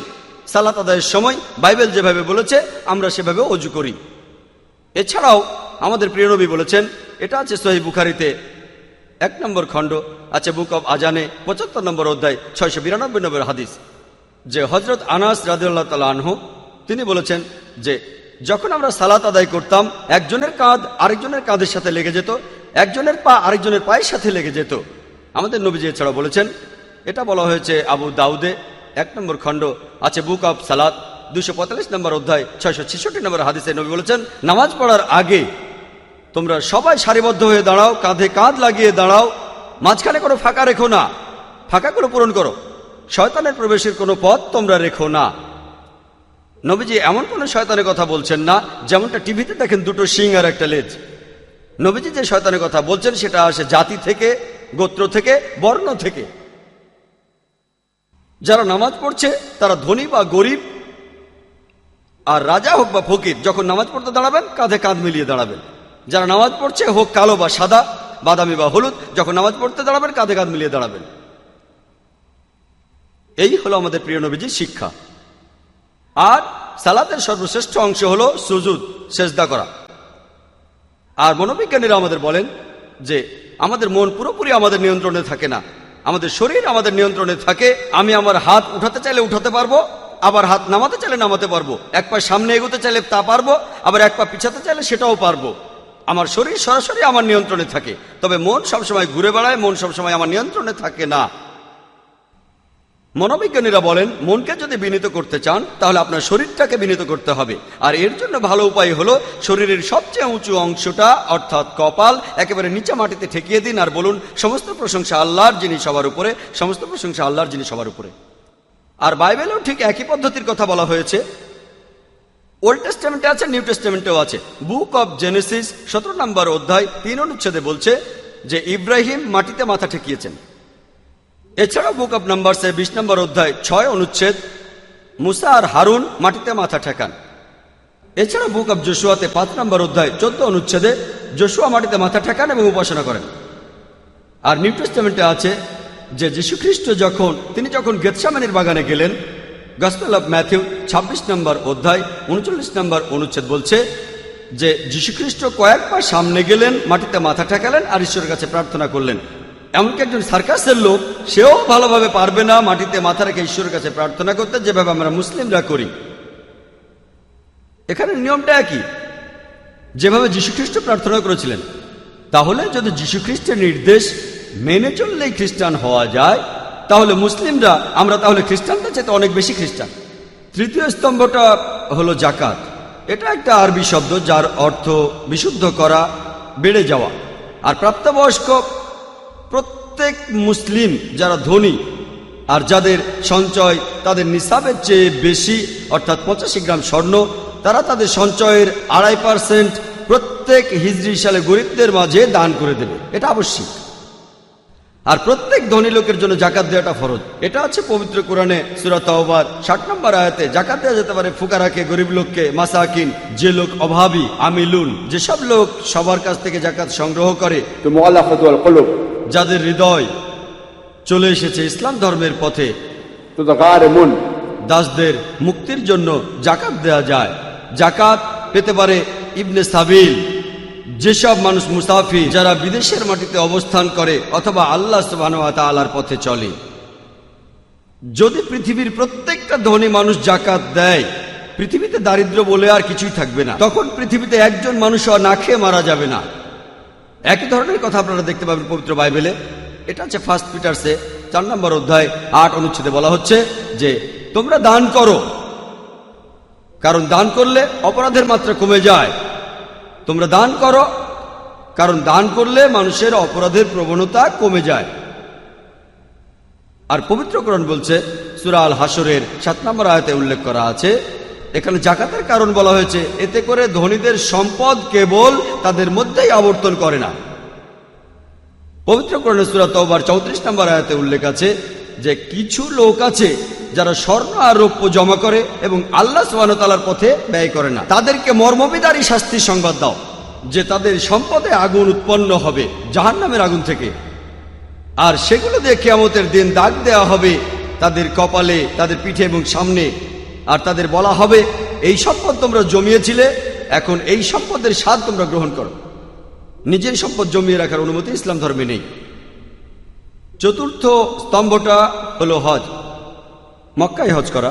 প্রত্যেক প্রাপ্তবয়স্ক মুসলিম যাদের আর্থিক আর শারীরিক সামর্থ্য আছে তারা হজ আদায় করবেন।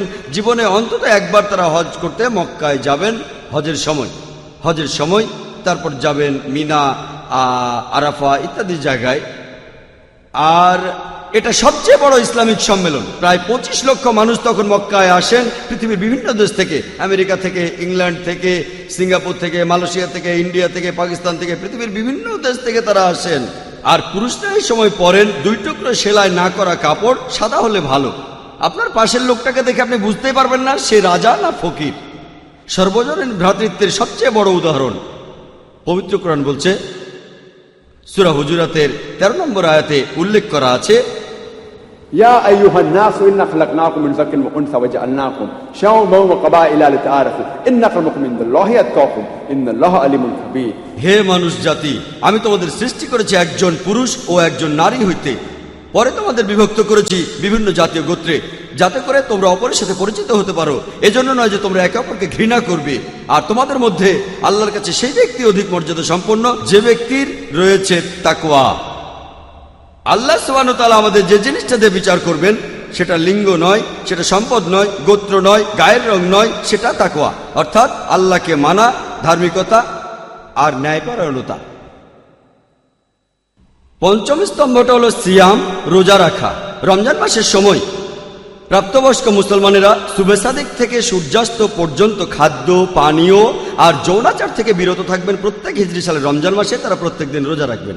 আর পবিত্র কোরআন আছে, সূরা বাকারার 183 নম্বর আয়াতে উল্লেখ করা আছে যে তোমাদের জন্য সিয়ামের বিধান দেওয়া হলো যেমন বিধান দেওয়া হয়েছিল তোমাদের পূর্ববর্তীদের উপর, যাতে করে তোমরা শিখতে পারো আত্মসংযম। রোজা রাখার বিধান করা হয়েছে যাতে আকাঙ্ক্ষাকে নিয়ন্ত্রণ করা যায়, আত্মসংযম। আর বর্তমানে মনোবিজ্ঞানীরা আমাদের বলেন, যদি আপনারা ক্ষুধাকে নিয়ন্ত্রণ করতে পারেন তাহলে বেশিরভাগ আকাঙ্ক্ষাকে নিয়ন্ত্রণ করতে পারবেন। একই ধরনের কথা আছে গসপেল অফ ম্যাথিউ 17 নম্বর অধ্যায়ের 21 অনুচ্ছেদে। এছাড়াও গসপেল অফ মার্ক 9 নম্বর অধ্যায় 29 অনুচ্ছেদ, যে মানুষকে নির্দেশ দেওয়া হচ্ছে উপবাসে।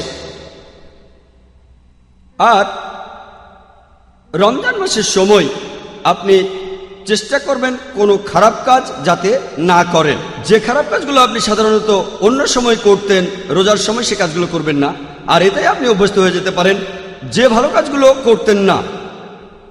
রমজান মাসের সময় আপনি সেই ভালো কাজগুলো করবেন আর আপনি এতেই অভ্যস্ত হয়ে যাবেন। যদি আপনি সকাল থেকে সন্ধ্যা পর্যন্ত ধূমপান বাদ দিতে পারেন তাহলে জীবনের পুরো সময়টায় ধূমপান বাদ দিতে পারবেন।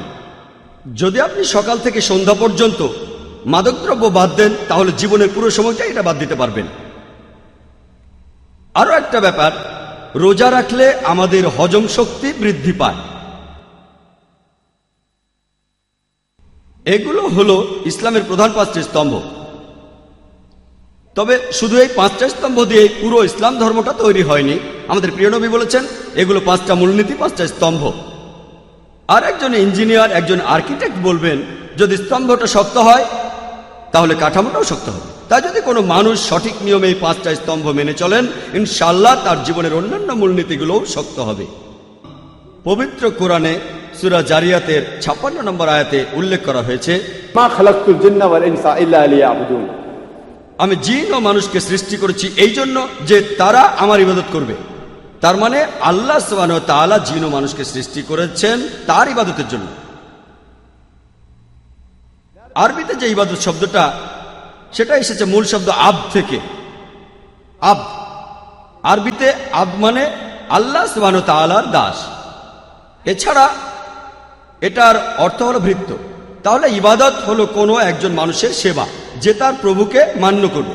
কেউ যদি আল্লাহ সুবহানাহু ওয়া তাআলার আদেশ পালন করে সেটাকে বলা হয় ইবাদত। অনেকে মনে করে সালাত হলো একমাত্র ইবাদত, কিন্তু আসলে এটা বড় ইবাদতগুলোর একটা, কিন্তু একমাত্র ইবাদত নয়। আল্লাহ সুবহানাহু ওয়া তাআলার নির্দেশ মেনে চলাটাও একটা ইবাদত। যেমন ধরুন, আল্লাহ আমাদের জন্য যে খাবারগুলো হারাম করেছেন সেগুলো যদি আপনি না খান সেটাও হবে একটা ইবাদত। সূরা মাইদা 9 নম্বর আয়াতে উল্লেখ আছে যে, ইয়া আইয়ুহাল্লাযীনা আমানু, হে মুমিনগণ, ইন্নামাল খামরু ওয়াল মাইসিরু, নিশ্চয়ই মদ এবং জুয়া ঘৃণ্য, ওয়াল আনযাবু ওয়াল আজলামু, মূর্তি পূজার বেদীয় ভাগ্য নির্ণায়ক স্বর, রিজসুম মিন আমালি শাইতান, এগুলো শয়তানের কাজ, ফাসতানিবু লাকুম তুফলিহুন। এগুলো বর্জন করো যাতে সফল কাম হতে পারো। যদি আপনারা মাদকদ্রব্য থেকে দূরে থাকেন, জুয়া খেলা থেকে, মূর্তি পূজা থেকে, ভাগ্য গণনা থেকে, আপনি তাহলে ইবাদত করছেন। একথা বাইবেলও দেখবেন। এটা হচ্ছে বুক অফ প্রভার্সে 20 নম্বর অধ্যায়ের 1 অনুচ্ছেদে বলা হয়েছে মদ একটা প্রতারক। এফিসিয়েন্সের 5 নম্বর অধ্যায় 18 অনুচ্ছেদে তোমরা মদ পান করে মাতাল হয়েও না। তাহলে বাইবেল বলছে মাদকদ্রব্য গ্রহণ করবেন না। নিষিদ্ধ খাবারের ব্যাপারে কোরআন বলছে সব মিলিয়ে 4টি আলাদা জায়গায়। সূরা বাকারার 173 নম্বর আয়াতে উল্লেখ করা হয়েছে, সূরা মাইদা 3 নম্বর আয়াতে উল্লেখ আছে, সূরা আনামের 145 নম্বর আয়াতে উল্লেখ করা হয়েছে, সূরা নাহালের 115 নম্বর আয়াতে উল্লেখ করা হয়েছে যে, হুররিমাত আলাইকুমুল মাইতাতু ওয়াদ-দামু ওয়া লাহমুল খিনজির ওয়া মা উহিল্লা লিগাইরিল্লাহ বি। তোমাদের জন্য যে খাবারগুলো হারাম, মৃত জন্তু, রক্ত, শূকরের মাংস খাওয়া, যেটা জবাই করার সময় আল্লাহ ছাড়া অন্য কারো নাম নেওয়া হয়, এই খাবারগুলোকে পবিত্র কোরআনে নিষিদ্ধ বলা হয়েছে। মৃত জন্তু, রক্ত, শূকরের মাংস খাওয়া এবং যেটা জবাই করার সময় আল্লাহ ছাড়া অন্য কারো নাম নেওয়া হয়। যদি আপনারা বাইবেল পড়েন একই ধরনের কথা পাবেন। এটা আছে বুক অব লেভিটিকাসে 17 নম্বর অধ্যায়ের 15 অনুচ্ছেদে এবং বুক অব ডিউটেরোনমিতে 14 নম্বর অধ্যায়ের 21 অনুচ্ছেদে, যে তোমরা এমন কোন পশুর মাংস খাবে না যেটা জবেহের আগে মারা গেছে। এমন কোন পশু খাবে না যেটা জবেহের আগে মারা গেছে। তার মানে মৃত পশু নিষিদ্ধ করা হয়েছে। আর এখন বিজ্ঞান আমাদের বলে মৃত পশুর মাংস খেলে বিভিন্ন রকম অসুখ বিসুখ হতে পারে। এটাও হতে পারে খাওয়ার কারণে, সংস্পর্শে আসার কারণে অনেক অসুখ হতে পারে দুরারোগ্য ব্যাধি। তাহলে মৃত পশু খাওয়া যাবে না। মৃত পশু খেলে অনেক অসুখ বিসুখ হতে পারে। 2 নম্বর নিষিদ্ধ খাবারটা হলো রক্ত।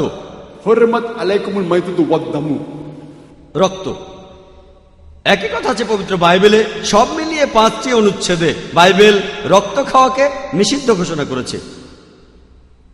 এটা আছে বুক অব লেভিটিকাসে 17 নম্বর অধ্যায়ের 14 অনুচ্ছেদে, বুক অব ডিউটেরোনমি 12 নম্বর অধ্যায়ের 16 অনুচ্ছেদে, বুক অব জেনেসিস 9 অধ্যায়ের 4 অনুচ্ছেদে আছে, ফার্স্ট স্যামুয়েল 14 নম্বর অধ্যায় 33 অনুচ্ছেদে, বুক অব অ্যাক্টসের 15 নম্বর অধ্যায়ের 29 অনুচ্ছেদে বলা হয়েছে যে তোমরা রক্তপান করবে না। 3 নম্বর হলো ওয়ালাহমুল খিনজির, শূকরের মাংস খাওয়া। আর এটার পেছনে অনেক বৈজ্ঞানিক ব্যাখ্যা আছে। আমি একটা লেকচারও দিয়েছি যে কেন হারাম খাওয়া উচিত নয়, কেন শূকরের মাংস খাবেন না, কারণ আপনার অনেক অসুখ বিসুখ হতে পারে।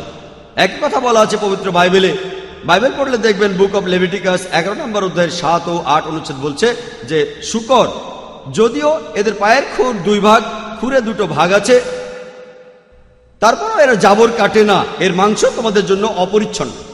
তোমরা এই প্রাণীটার মাংস খাবে না, এর মৃতদেহ স্পর্শ করবে না। একই কথা আছে বুক অব ডিউটেরোনমি 14 নম্বর অধ্যায়ের 8 অনুচ্ছেদে, শূকরের পায়ের খুর যদিও 2 ভাগ করা, তারপরও এরা জাবর কাটে না, তোমরা শূকরের মাংস খাবে না এবং মৃতদেহ স্পর্শও করবে না। একই ধরনের কথা আছে বুক অব আইজায়ায় 65 নম্বর অধ্যায়ের 2, 4 এবং 5 অনুচ্ছেদে বলা হয়েছে শূকরের মাংস তোমাদের জন্য খাওয়া নিষিদ্ধ, ওমা উহিল্লা লিগাইরিল্লাহ বিহি, যেটা জবাই করার সময় আল্লাহ ছাড়া অন্য কারো নাম নেওয়া হয়েছে। একই ধরনের কথা আছে বুক অব অ্যাক্টসে 15 নম্বর অধ্যায়ের 29 অনুচ্ছেদে এবং রেভেলেশনস 2 নম্বর অধ্যায়ের 14 অনুচ্ছেদে যে তোমরা এমন খাবার খাবে না যেখানে নাম নেওয়া হয়েছে অন্য উপাস্যের, মহান ঈশ্বর বাদে অন্য কারো নাম নেওয়া হয়েছে। যদি ভালো করে দেখেন, আপনিও যদি আল্লাহ সুবহানাহু ওয়া তাআলার নির্দেশ মেনে চলেন আর হারাম খাওয়া থেকে বিরত থাকেন, তাহলে আপনি ইবাদত করছেন। যদি আপনার প্রতিবেশীকে ভালোবাসেন, আপনি ইবাদত করছেন। আর যীশু খ্রিস্ট নিজেই বলেছেন প্রতিবেশীকে ভালোবাসো। আর পবিত্র কোরআনে সূরা মাউনের 1 থেকে 7 নম্বর আয়াতে উল্লেখ করা হয়েছে, আরায়তা আল্লাযী ইউকাজ্জিবু বিদ্দিন ফাযালিকা আল্লাযী ইয়াদুল ইয়াতীম ওয়া লা ইয়াহুদ্দু আলা তা'আমিল মিসকিন ফাওয়াইলুল লিল মুসাল্লিন আল্লাযীনা হুম আন সালাতিহিম সাহুন আল্লাযীনা হুম ইউরাউন ওয়া ইয়ামনাউনাল মাউন। তুমি কি তাকে দেখেছো যে দিনকে অস্বীকার করতে চায়, যে এতিমদের রূঢ়ভাবে তাড়িয়ে দেয় এবং অভাবগ্রস্তকে খাদ্যদানে উৎসাহ দেয় না?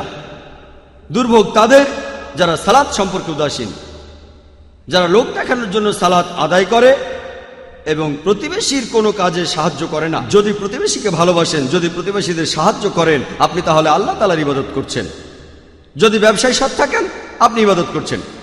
যদি কুৎসা রটানো বন্ধ করেন, পবিত্র কোরআনে সূরা হুমাজার 1 নম্বর আয়াতে উল্লেখ আছে, ওয়াইলুল লিকুল্লি হুমাজাতিল লুমাজা, দুর্ভোগ তাদের যারা সামনে ও পেছনে লোকের নিন্দা করে। যদি আপনি লোকজনের সামনে বা পেছনে নিন্দা না করেন, আপনি ইবাদত করছেন। আল্লাহ সুবহানাহু ওয়া তাআলা ইবাদত করার পাশাপাশি পবিত্র কোরআনে বলছে তোমাদের পিতামাতাকে ভালোবাসো। পিতামাতাকে ভালোবাসা শ্রদ্ধা করা ইবাদত।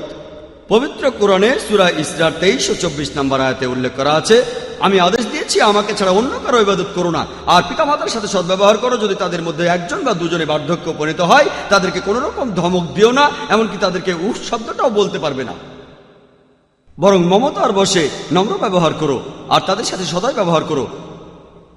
আর আল্লাহর কাছে প্রার্থনা করো, তাদের দয়া করো যেভাবে তারা আমাদের শৈশবে লালন করেছেন। কোরআন বলছে যখন তোমার বাবা মা বৃদ্ধ হয়ে যাবেন, তুমি তাদের প্রতি উফ শব্দটা করতে পারবে না। যদি বাবা মাকে ভালোবাসেন, শ্রদ্ধা করেন, তাদের মেনে চলেন, আপনি তাহলে আল্লাহ সুবহানাহু ওয়া তাআলার ইবাদত করছেন। যদি বিয়ে করেন, আপনি ইবাদত করছেন। নবীজি বলেছেন যে লোক বিয়ে করবে না সে আমার উম্মত নয়। যদি আপনার স্ত্রীকে ভালোবাসেন, আপনি ইবাদত করছেন। পবিত্র কোরআন বলছে সূরা নিসার 19 নম্বর আয়াতে উল্লেখ আছে, তোমার স্ত্রীর সাথে সৎভাবে জীবনযাপন করো যদিও তুমি তাকে অপছন্দ করো। আপনি যদি স্ত্রীকে অপছন্দ করেন, তবুও পবিত্র কোরআন বলছে তার সাথে তোমরা সৎভাবে জীবনযাপন করো।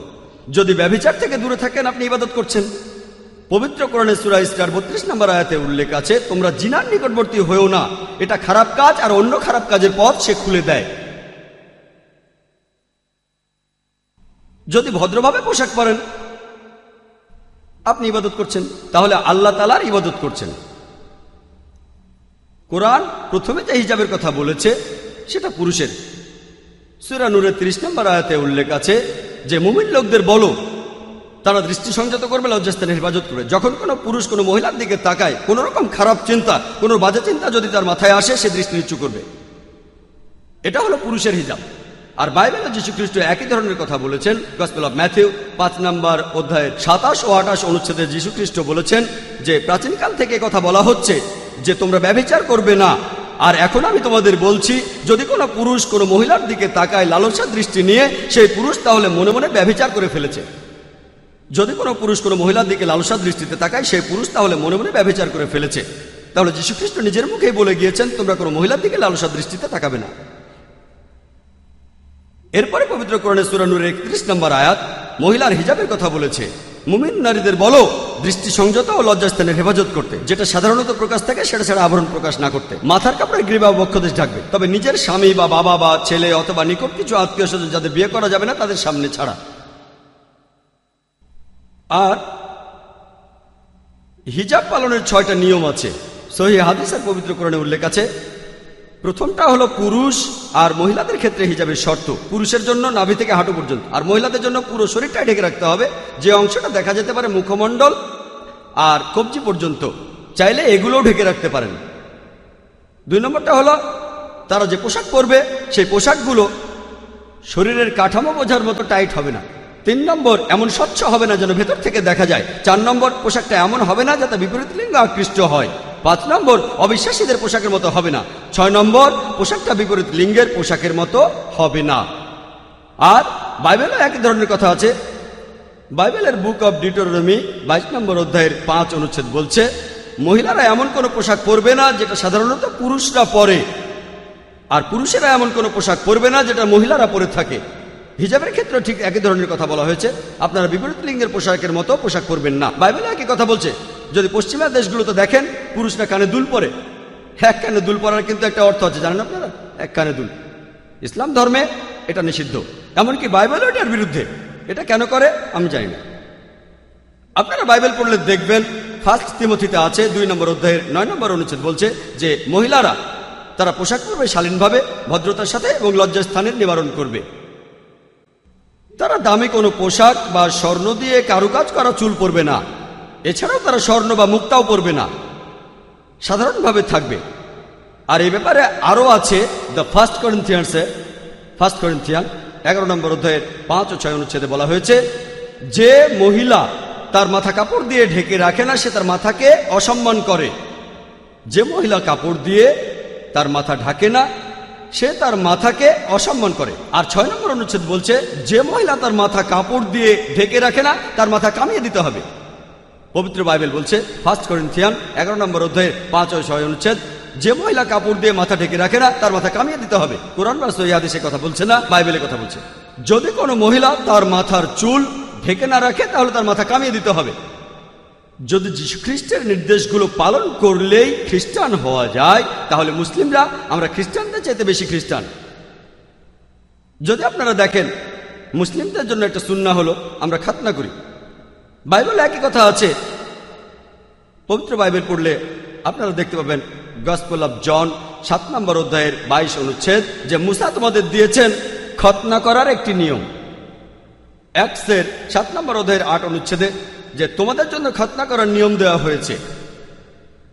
এছাড়াও আছে গসপেল অফ লুকে 2 নম্বর অধ্যায়ের 21 অনুচ্ছেদে যে জন্মানোর 8 দিন পরে যীশু খ্রিস্টের খতনা দেওয়া হয়েছিল। যীশু খ্রিস্টের খতনা হয়েছিল জন্মগ্রহণের 8 দিন পরে। তাহলে দেখতে পাচ্ছেন আল্লাহ সুবহানাহু ওয়া তাআলার নির্দেশ মেনে চললে আপনি ইবাদত করছেন, আপনি আল্লাহ সুবহানাহু ওয়া তাআলার ইবাদত করছেন। আমি আগেও বলেছি, ইসলাম মানে নিজের ইচ্ছাকে আল্লাহ তাআলার কাছে সমর্পণ করে দেওয়া। আর যে লোক আল্লাহ তাআলার কাছে নিজের ইচ্ছাকে সমর্পণ করে তাকে বলা হয় মুসলিম।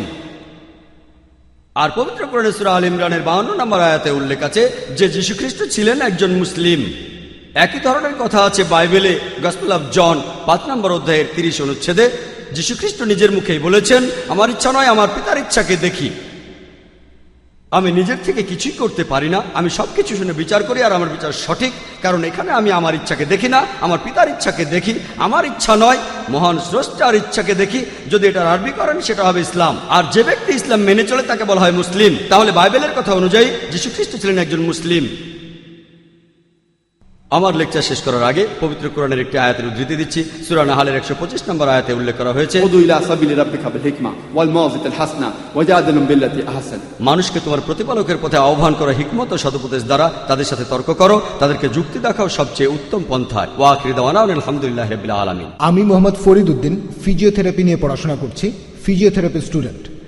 ইসলাম আর খ্রিস্টান ধর্মে যে মুক্তি লাভের ন্যূনতম শর্ত, এই ন্যূনতম শর্তের ব্যাপারে কি কোনো রকম সাদৃশ্য আছে? ন্যূনতম শর্ত। ভাই, আপনি প্রশ্ন করলেন যে ইসলাম আর খ্রিস্টান ধর্মে মুক্তি লাভের জন্য ন্যূনতম শর্তগুলো কি কি। যদি পবিত্র কোরআন পড়েন সেখানে বলা আছে যে একজন মানুষ কি করলে বেহেশতে যেতে পারবে। সূরা আল আসরের 1 থেকে 3 নম্বর আয়াতে উল্লেখ করা হয়েছে যে ওয়াল আসরি ইন্নাল ইনসানা লাফি খুসরি ইল্লাল্লাযিনা আমানু ওয়া আমিলুস সালিহাতি ওয়া তাওয়াসা বিল হাক্কি ওয়া তাওয়াসা বিস সাবরি। মহাকালের শপথ যে মানুষ জাতি সব সময় ক্ষতিগ্রস্ত।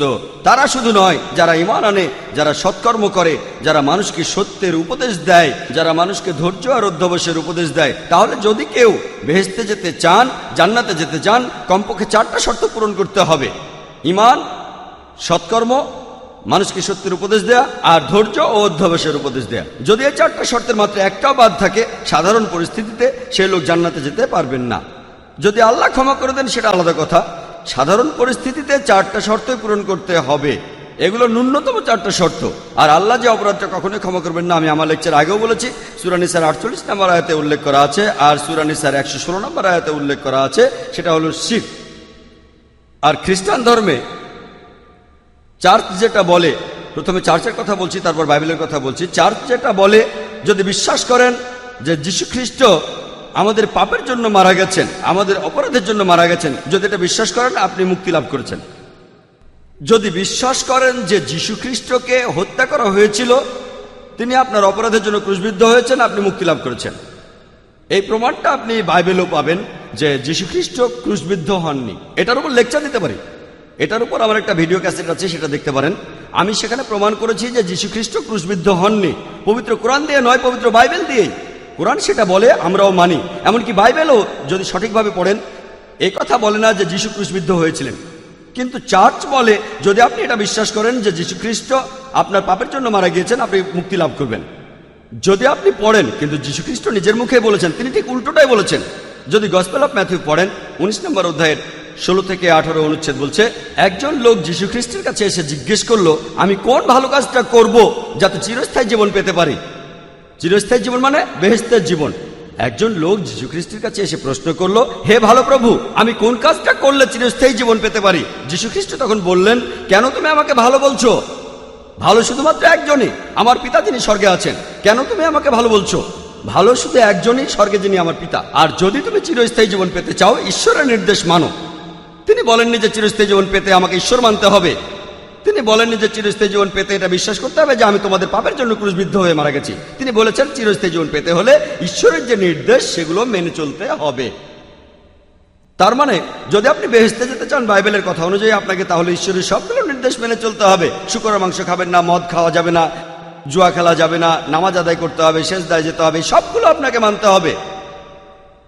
যদি বলেন যীশু খ্রিস্টের নির্দেশগুলো মানলেই খ্রিস্টান হওয়া যায়, সে কথা বলা হলে আলহামদুলিল্লাহ, যদি আমরা মুসলিম, আমরা খ্রিস্টানদের চেয়ে অনেক বেশি খ্রিস্টান। আর যীশু খ্রিস্টান ছিলেন একজন মুসলমান। আশা করি উত্তরটা পেয়েছেন। আমি ব্যাঙ্গালোর থেকে খায়রুন্নেসা সৈয়দ, একজন গৃহিণী। যিশু মানুষকে ভালোবাসার কথা বলেছেন, আর মুহাম্মদ তার অনুসারীদেরকে ধর্মের জন্য যুদ্ধ করতে বলেছেন। আর সেজন্যই আপনার কি মনে হয় না যে ধর্ম দুইটার মধ্যে অনেক পার্থক্য আছে? বোন, আপনি প্রশ্ন করলেন যে যীশু খ্রিস্ট তার অনুসারীদের বলেছেন মানুষকে ভালোবাসতে, আর মুহাম্মদ সাল্লাল্লাহু সাল্লাম তার অনুসারীদের বলেছেন প্রয়োজন হলে তোমরা যুদ্ধ করবে ইত্যাদি। আর দুটো ধর্মের মধ্যে পার্থক্য।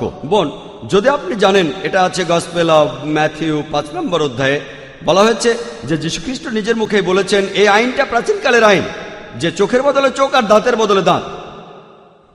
এটা ছিল মুসা আলাইহিস সালামের সময়ের আইন। তিনি এই আইনটা এনেছিলেন, চোখের বদলে চোখ, দাঁতের বদলে দাঁত। যদি কেউ আপনার চোখ তুলে নেয়, আপনি তার চোখ তুলে নেবেন। সুবিচারের কোনো সুযোগ ছিল না সে সময়, কোনো কোর্ট আদালত ছিল না।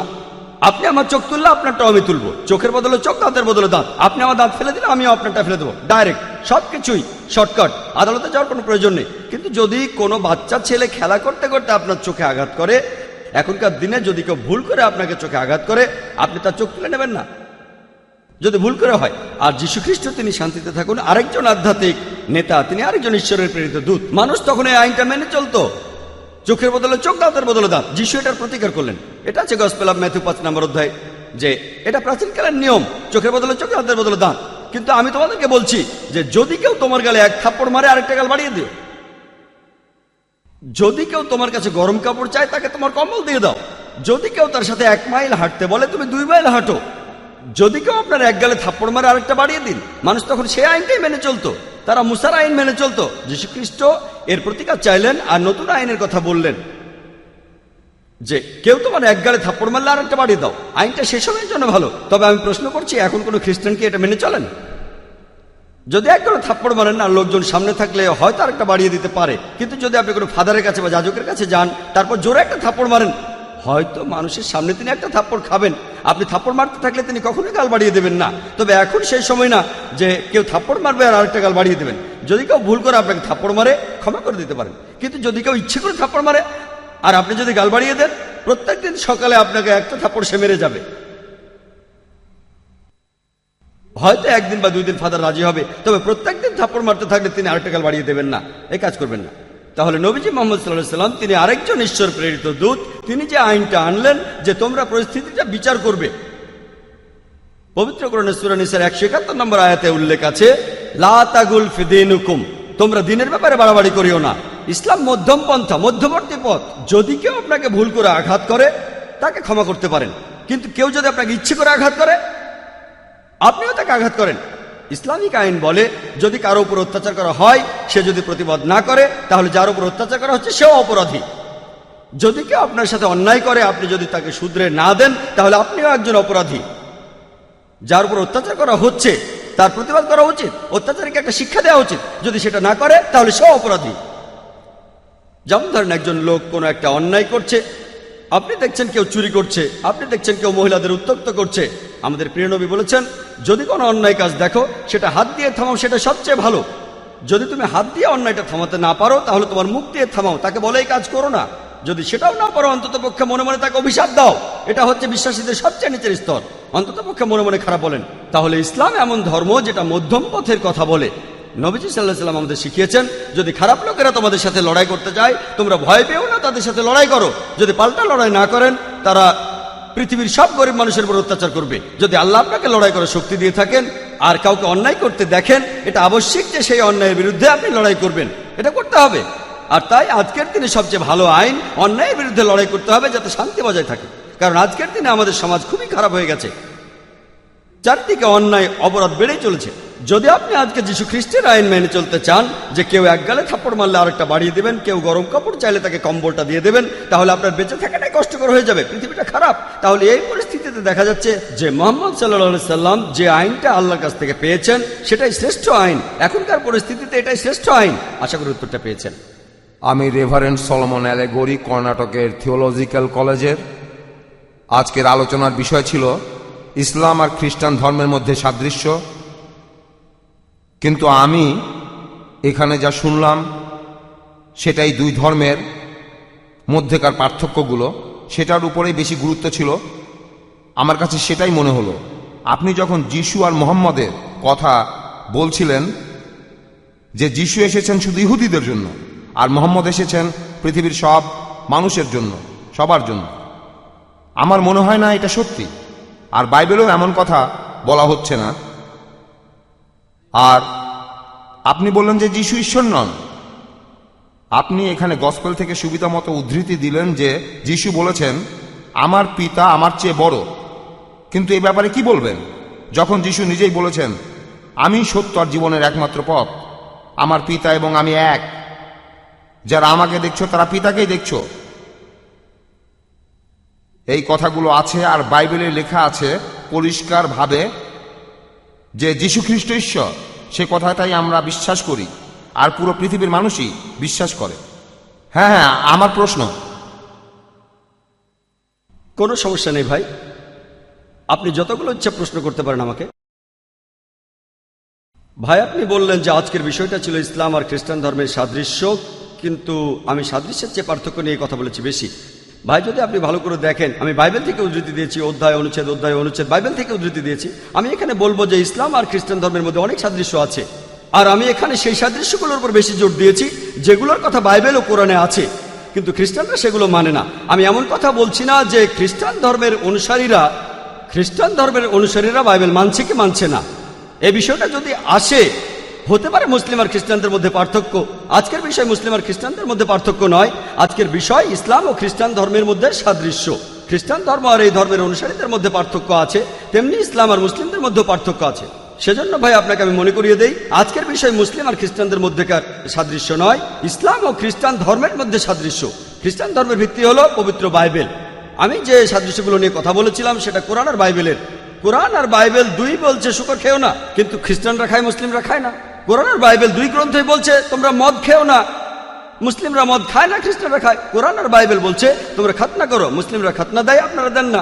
আমি এখানে যে সাদৃশ্যের কথা বলেছি সেটা বাইবেল আর কোরআনের মধ্যে। বাইবেল আর কোরআন দেখেন, যিশু নিজেই বলেছেন তোমরা এক ঈশ্বরের উপাসনা করো, কিন্তু আপনারা ট্রিনিটিতে বিশ্বাস করেন। যিশু বলেছেন আমার উপাসনা করো না, আপনারা তার উপাসনা করেন, ইত্যাদি ইত্যাদি ইত্যাদি। যদি আপনি আমার ক্যাসেট দেখেন, বাজারে কিনতে পাওয়া যায়। আমি এমন কোনো পার্থক্যের কথা বলিনি বাইবেলে কথা বলছে কোরআনে তার বিরুদ্ধে, না।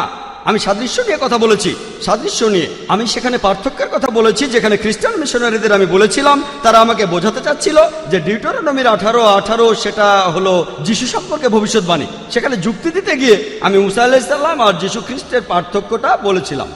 আপনি বুঝতে পেরেছেন? যদি ভালো করে দেখেন, আমি যে সাদৃশ্যের কথা বলেছিলাম বাইবেল আর কোরআনের, সেগুলো খ্রিস্টান ধর্ম আর ইসলামের ভিত্তি। এবার প্রশ্নতে আসি, আপনি বললেন যে আমি একটা কথা বলেছি, আর আমি সেটা আবারও বলছি। যীশু খ্রিস্ট কোথাও পরিষ্কারভাবে বলেননি পুরো বাইবেলে, যেখানে যীশু খ্রিস্ট নিজে বলেছেন আমি ঈশ্বর বা আমার উপাসনা করো তোমরা।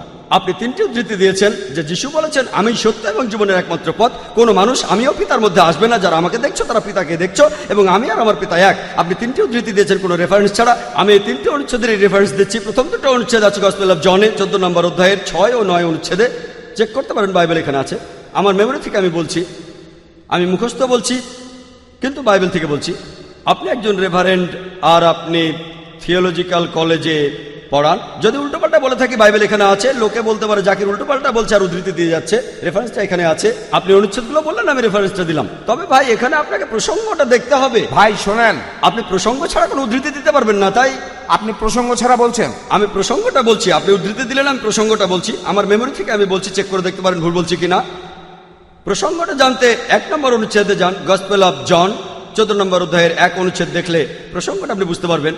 যিশু সেখানে নিজেই বলেছেন আমার পিতার রাজ্যে অনেকগুলো প্রাসাদ আছে, অনেকগুলো প্রাসাদ আছে। যদি এরকমটা না হতো আমি তোমাদের বলতাম না। আমি সেখানে যাচ্ছি তোমাদের একটা জায়গা তৈরি করতে, আর তোমরা জানো আমি কোথায় যাচ্ছি। টমাস বলল আমরা জানি না আপনি কোথায় যাচ্ছেন, আমরা সে পথ চিনি না আপনি যেখানে যাচ্ছেন। যিশু বললেন আমি সত্য এবং জীবনের একমাত্র পথ, কোনো মানুষ আমার আর আমার পিতার মাঝে আসতে পারে না।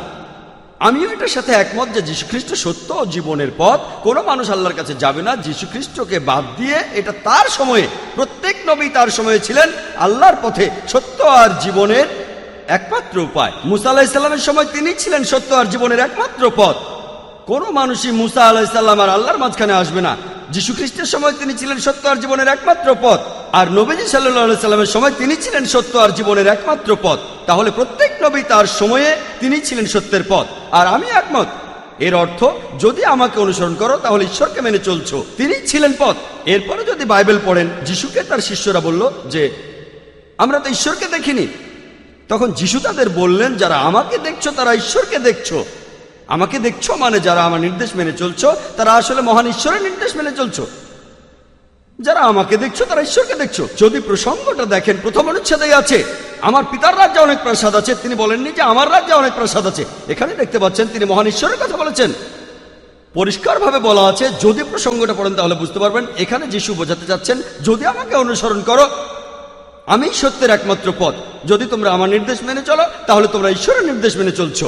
একইভাবে সকল নবী রাসূলগণ যে নির্দেশ দিয়েছেন সেগুলো যদি মেনে চলেন, আপনি পরোক্ষভাবে ঈশ্বরের নির্দেশই মানছেন, আর এই কথাটা মেনে নিতে আমার কোনো রকম আপত্তি নেই। আরেকটা অনুচ্ছেদের কথা বললেন যে আমি এবং আমার পিতা এক। এটা আছে গসপেল অফ জনে 10 নম্বর অধ্যায়ের 30 অনুচ্ছেদে। ভাই আপনি চেক করতে পারেন, গসপেল অফ জনে 10 নম্বর অধ্যায়ের 30 অনুচ্ছেদ, আমি এবং আমার পিতা এক। আর এখানেও আপনাকে প্রসঙ্গটা বলবো, প্রসঙ্গটা বললে তখন আপনি বলবেন এরপরও আপনি মানেন কি না যে যীশু খ্রিস্ট সর্বশক্তিমান ঈশ্বর। যদি প্রসঙ্গটা পড়েন সেটা জানতে 23 নম্বর অনুচ্ছেদে যান। গসপেল অফ জন 10 নম্বর অধ্যায় 23 অনুচ্ছেদ বলা হয়েছে যীশু খ্রিস্ট যখন মন্দিরে সলোমনের বারান্দায় গেলেন, যিশু মন্দিরে সলোমনের বারান্দায় গেলেন, 24 নম্বর অধ্যায় বলছে ইহুদিরা তার চারপাশে জড়ো হলো, আর বলল, আমাদের কতদিন দ্বিধার মধ্যে রাখবেন? আপনি যদি খ্রিস্ট হন সরাসরি বলুন। আমি এখানে কিং জেমস ভার্সন থেকে উদ্ধৃতি দিচ্ছি, পবিত্র বাইবেল থেকে 25 অনুচ্ছেদে বলছে, আমি তোমাদের বলেছি কিন্তু তোমরা বিশ্বাস করোনি। আমি যে কাজগুলো করি আমার পিতার নামে, তারাই আমার হয়ে এখানে সাক্ষ্য দেবে। আমি কাজগুলো আমার পিতার নামে করি, তারা এখানে সাক্ষ্য দেবে। 25 নম্বর অনুচ্ছেদ। 26 অনুচ্ছেদ বলছে, আমি বলেছি কিন্তু তোমরা বিশ্বাস করনি, কারণ তোমরা আমার অনুসারী নও। 27 অনুচ্ছেদ বলছে যে আমার অনুসারীরা আমার কথা শোনে, আমি তাদের চিনি, তারা আমাকে অনুসরণ করে। 28 নম্বর অনুচ্ছেদ বলছে যে আমি তাদের চিরস্থায়ী জীবন দিয়েছি, তারা কখনো ধ্বংস হবে না, কেউ তাদেরকে আমার হাত থেকে নিতে পারবে না। 29 অনুচ্ছেদ বলছে, আমার পিতা যেটা আমাকে দিয়েছেন তিনি সবার চাইতে বড়, কেউ তাদেরকে আমার পিতার হাত থেকে তুলে নিতে পারবে না। 28 অনুচ্ছেদ বলছে, কেউ তাদেরকে আমার হাত থেকে তুলে নিতে পারবে না। 29 অনুচ্ছেদ বলছে, কেউ তাদেরকে আমার পিতার হাত থেকে তুলে নিতে পারবে না। 30 অনুচ্ছেদ বলছে, আমি এবং আমার পিতা এক। তাহলে যদি প্রসঙ্গটা পড়েন, 28 অনুচ্ছেদ বলছে কেউ তাদেরকে তুলে নিতে পারবে না আমার হাত থেকে, অর্থাৎ যীশু খ্রিস্টের অনুসারীদের কেউ যীশু খ্রিস্টের হাত থেকে তুলে নিতে পারবে না। 29 অনুচ্ছেদ বলছে কেউ তাদেরকে আমার পিতার হাত থেকে তুলে নিতে পারবে না। 30 অনুচ্ছেদ বলছে আমি এবং আমার পিতা এক। প্রসঙ্গটা পড়লে বুঝতে পারবেন উদ্দেশ্যের দিক থেকে যীশু এবং মহান স্রষ্টা তারা এক। আমার বাবা হলেন একজন ডাক্তার আর আমিও একজন ডাক্তার। আমি যদি বলি যে আমরা দুজন মানুষ এক, তার মানে কি আমরা দুজন একই লোক? না। যখন বলছে আমি আর আমার বাবা এক, তার মানে বাবাও ডাক্তার আমিও ডাক্তার। পেশার দিক থেকে আমরা দুজন এক, এর মানে এই না যে আমরা দুজনে এক ব্যক্তি। উদ্দেশ্য এটা খুব পরিষ্কার। তারপরেও যদি বলেন এই এক মানে একজন ব্যক্তি, আমি বলবো ঠিক আছে। এরপরও বাইবেল পড়লে দেখবেন গসপেল অফ জন 17 নম্বর অধ্যায়ের 21 নম্বর অনুচ্ছেদে বলা হয়েছে যে আমার পিতা আমার মধ্যে রয়েছে আর আমি তোমাদের মধ্যে। যীশু খ্রিস্ট তার 12 জন শিষ্যকে বলছেন আমরা সবাই এক। বাইবেল পড়লে দেখবেন গসপেল অফ জন 17 নম্বর অধ্যায়ের 21 অনুচ্ছেদ বলছে আমার পিতা আছেন আমার মধ্যে আর আমি তোমাদের মধ্যে আছি। তিনি তার শিষ্যদের বলছেন, আর এখানেও আছে আমরা সবাই হলাম এক।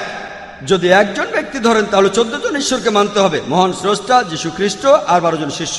আর আপনি যদি মূল বাইবেলটা পড়েন সেখানে এক শব্দটা দুই জায়গায় একই রকম। গসপেল অফ জনের 10 নম্বর অধ্যায়ের 30 অনুচ্ছেদে যে এক শব্দটা আছে সেই একই শব্দটা আছে গসপেল অফ জনের 17 নম্বর অধ্যায়ের 21 অনুচ্ছেদে।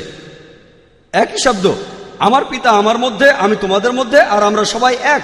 23 অনুচ্ছেদ বলছে আমি তোমাদের মধ্যে, আমরা সবাই এক। এটাও একই শব্দ, একই শব্দ। এই কথাটার মানে হলো মহান স্রষ্টা, যীশু আর শিষ্যরা তারা একই নির্দেশ দিচ্ছেন, একই আদেশ, আর এই নির্দেশের ক্ষেত্রে তারা সবাই এক। কিন্তু যদি বলেন তারা একজন ব্যক্তি, তাহলে ট্রিনিটিকে বদলাতে হবে, অন্য ধারণা লাগবে। 14 জন ঈশ্বরের, মহান স্রষ্টা, যীশু খ্রিস্ট আর 12 জন শিষ্য। আপনি প্রসঙ্গটা পড়লেই বুঝবেন। কিন্তু যদি এটার সাথে একমত না হন, যদি বলেন যে এখানে এক উদ্দেশ্যের কথা বলা হচ্ছে না, তাহলে আপনাকে এটাও মানতে হবে যে যীশুর 12 জন শিষ্য ঈশ্বর। এরপর আরো দেখেন 31 নম্বর অনুচ্ছেদে গসপেল অফ জন 10 নম্বর অধ্যায়ের 31 অনুচ্ছেদ, যখন যীশু বললেন আমি এবং আমার পিতা এক, তখন ইহুদিরা পাথর মারতে চাইল। তাহলে তারা জানতো ইহুদিরা তাকে মারতে চাইল কেন? কারণ ধর্মের অপমান।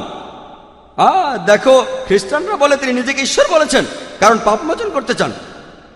খ্রিস্টানরা বলে পাপমোচনের জন্য ঈশ্বর দাবি করেছেন, ইহুদিরা বলে দাবি করেছেন ধর্মকে অপমান করার জন্য। আমি বলি ঠিক আছে, মারতে চান তাই অজুহাত দরকার। 32 অনুচ্ছেদে এটার উত্তর দেওয়া আছে। যীশু খ্রিস্ট তখন ইহুদিদের বললেন আমার পিতার অনেক ভালো কাজ তোমাদের দেখিয়েছি, তোমরা কোন ভালো কাজটার জন্য আমাকে পাথর মারতে চাইছো? 32 অনুচ্ছেদ চেক করে দেখতে পারেন। 32 অনুচ্ছেদ, কোন ভালো কাজটার জন্য তোমরা আমাকে পাথর মারতে চাও? এরপর 33 অনুচ্ছেদে আছে ইহুদিরা বলল আমরা আপনাকে ভালো কাজের জন্য পাথর মারছি না, আপনাকে পাথর মারছি কারণ আপনি মানুষ হয়ে ধর্মের অবমাননা করেছেন, নিজেকে ঈশ্বর বলেছেন। এরপর যীশু খ্রিস্ট বললেন 34 ও 35 অনুচ্ছেদে আছে গসপেল অফ জনের 10 নম্বর অধ্যায়ে যে এটা কি তোমাদের ধর্মগ্রন্থে বলা নেই যে তোমরাই ঈশ্বর? আর যে ব্যক্তির কাছে মহান স্রষ্টার নির্দেশগুলো আসে সেই ব্যক্তিকে যদি ঈশ্বর বলো, ধর্মগ্রন্থের নিয়ম ভাঙা হবে না। যে ব্যক্তির কাছে মহান স্রষ্টার নির্দেশ এসেছে, যদি তোমরা তাকে ঈশ্বর বলো, ধর্মগ্রন্থের নিয়ম ভাঙা হবে না। আর একই ধরনের কথা আছে শামসে 82 অধ্যায়ের 6 অনুচ্ছেদে বলা হয়েছে যে তোমরা ঈশ্বর। তাহলে আপনি যদি প্রসঙ্গটা পড়েন, যীশু খ্রিস্ট কখনো নিজেকে ঈশ্বর বলে দাবি করেননি, তবে উদ্দেশ্যের দিক থেকে মহান স্রষ্টা আর যীশু খ্রিস্ট যেসব নির্দেশ দিয়েছেন একই উদ্দেশ্যে দিয়েছেন। আশা করি উত্তরটা পেয়েছেন। হ্যাঁ ভাই, আপনি যদি আমাকে কিছু বলতে চান বলতে পারেন। আপনি বাইবেল থেকে আপনার সুবিধা মতো উদ্ধৃতি দিচ্ছেন। আচ্ছা, যদি আমার কোনো ভুল হয়ে থাকে, আমার কোনো ভুল হয়ে থাকলে আমি অবশ্যই শুধরে নেব। কারণ একজন এখানে আপনাকে মুক্তি লাভের উপর প্রশ্ন করেছিল আর আপনি সেখানে তখন বললেন। শোনেন ভাই, আমরা এই ব্যাপারটা তো আসবো, কিন্তু তার আগে এখানে কথা হচ্ছে ঐশ্বরিকতা নিয়ে, মুক্তি লাভ নিয়ে পরে কথা বলবো। আমি পালিয়ে যাচ্ছি না, এখানেই থাকবো। এই প্রশ্নটাও তো প্রাসঙ্গিক। হ্যাঁ, আমরা সে ব্যাপারটাও দেখবো। আমরা গসপেল অফ ম্যাথিউর 19 অধ্যায়টাও দেখবো। প্রথমে এটা মেনে নিন যে যিশু নিজেকে ঈশ্বর বলে দাবি করেননি। যদি বলেন তিনি ঈশ্বর বলেছেন, তাহলে 14টা ঈশ্বরকে মানতে হবে। আপনি বললেন যে আমি ভুল ব্যাখ্যা দিচ্ছি, আমি ভুল বললে শুধরে নেব। মানুষ ভুল করতে পারে, আমিও ভুল করতে পারি। এই যে বাইবেল, আপনি বললেন ডক্টর জাকির নায়েক আপনি বাইবেলে ভুল ব্যাখ্যা দিচ্ছেন, যদি আমি ভুল ব্যাখ্যা দিয়ে থাকি আমি সেটা শুধরে নেব, কিন্তু শুধু বললেন আমি ভুল বলছি এই বলে অভিযোগ করলেন। ইসলাম বলে এই কথাগুলো প্রমাণ সহ বলবেন। আমি আপনাদের ভুলগুলো প্রমাণ সহ বাইবেলের রেফারেন্স দিয়ে বলেছি, অনুচ্ছেদগুলো বলেছি। এখন আমি যে ভুল বলছি সেগুলো আপনি রেফারেন্স দিয়ে প্রমাণ করে দেন। এই যে বাইবেল আছে, এখানে এই যে বাইবেল আছে, আপনি পড়েন এবং প্রমাণ করে দেন আমি ভুল বলছি, তাহলে আমি সেটা শুধরে নেব। দয়া করে বলবেন না ও আপনি তো ভুল বলছেন। যখন আমরা কাউকে ভুল বলি, যেমন 2 + 2 = 4, আপনি তো ভুল বলছেন, এটা কেন ভুল সেটার কারণ দেখাতে হবে। তাহলে ভাই আমি প্রসঙ্গটা বললাম, যদি মনে করেন আমি বাইবেলের ভুল ব্যাখ্যা করছি, আপনি একজন থিওলজিয়ান হিসেবে, আপনি তো থিওলজিয়ান, আমি নই, আমি থিওলজির একজন ছাত্র, আপনি থিওলজিয়ান। আপনি বললেন ভাই জাকির আপনার ব্যাখ্যাটা ঠিক নয়, ব্যাখ্যাটা হবে এমন, আমাকে দেখান, আমি অনেক রেফারেন্স দিয়েছি, তারপরে আমরা মুক্তি লাভের ব্যাপারে কথা বলবো। তাহলে গসপেল অফ জন 10 অনুচ্ছেদ নিয়ে আর কিছু বলবেন আপনি? না, নেই। আমি আচ্ছা ঠিক আছে, আপনার এই ব্যাখ্যাটার সাথে একমত হতে পারলাম না। কোন ব্যাপারে একমত না? আপনার এই ব্যাখ্যাটার সাথে আপনার একমত হওয়ার কোনো প্রয়োজন নেই। আচ্ছা, পরের প্রশ্ন। আমার পরের প্রশ্নটা হলো যে একজন লোক একবার যীশু খ্রিস্টকে চিরস্থায়ী জীবন সম্পর্কে প্রশ্ন করেছিল। যীশু বলেছিলেন ঈশ্বরের নির্দেশ মানো, তাই না? আপনি এখানে থেমে গিয়েছেন, কিন্তু এই গল্পটা সেখানেই শেষ হয়নি। আপনি চাইলে পরেরটুকুও বলুন। তখন সেই লোকটা উত্তরে বলল, আমি আমার সারা জীবন ধরেই ঈশ্বরের নির্দেশ পালন করে এসেছি, সারা জীবন। আর যীশু বললেন যে তাহলে তোমার যা কিছু আছে সেটা ছেড়ে দিয়ে আমাকে অনুসরণ করো। এই কথাটার অর্থ কি? যদি চিরস্থায়ী জীবন চাও তাহলে সবকিছু ছেড়ে আমাকে অনুসরণ করো। ভাই ঠিক বলেছেন, আমিও একমত। হ্যাঁ, এই কথাটাই বলা হয়েছে, কিন্তু আপনি সেই কথা বলেননি। এই কথার আগেই আপনি থেমে গেছেন। ঠিক আছে, আমি প্রসঙ্গটা বলছি, আর আমি এই প্রসঙ্গটাও জানি। আমি আপনাকে রেফারেন্স দিয়ে বলছি। ম্যাথিউ 19 16 অনুচ্ছেদের উদ্ধৃতি দিয়েছিলাম।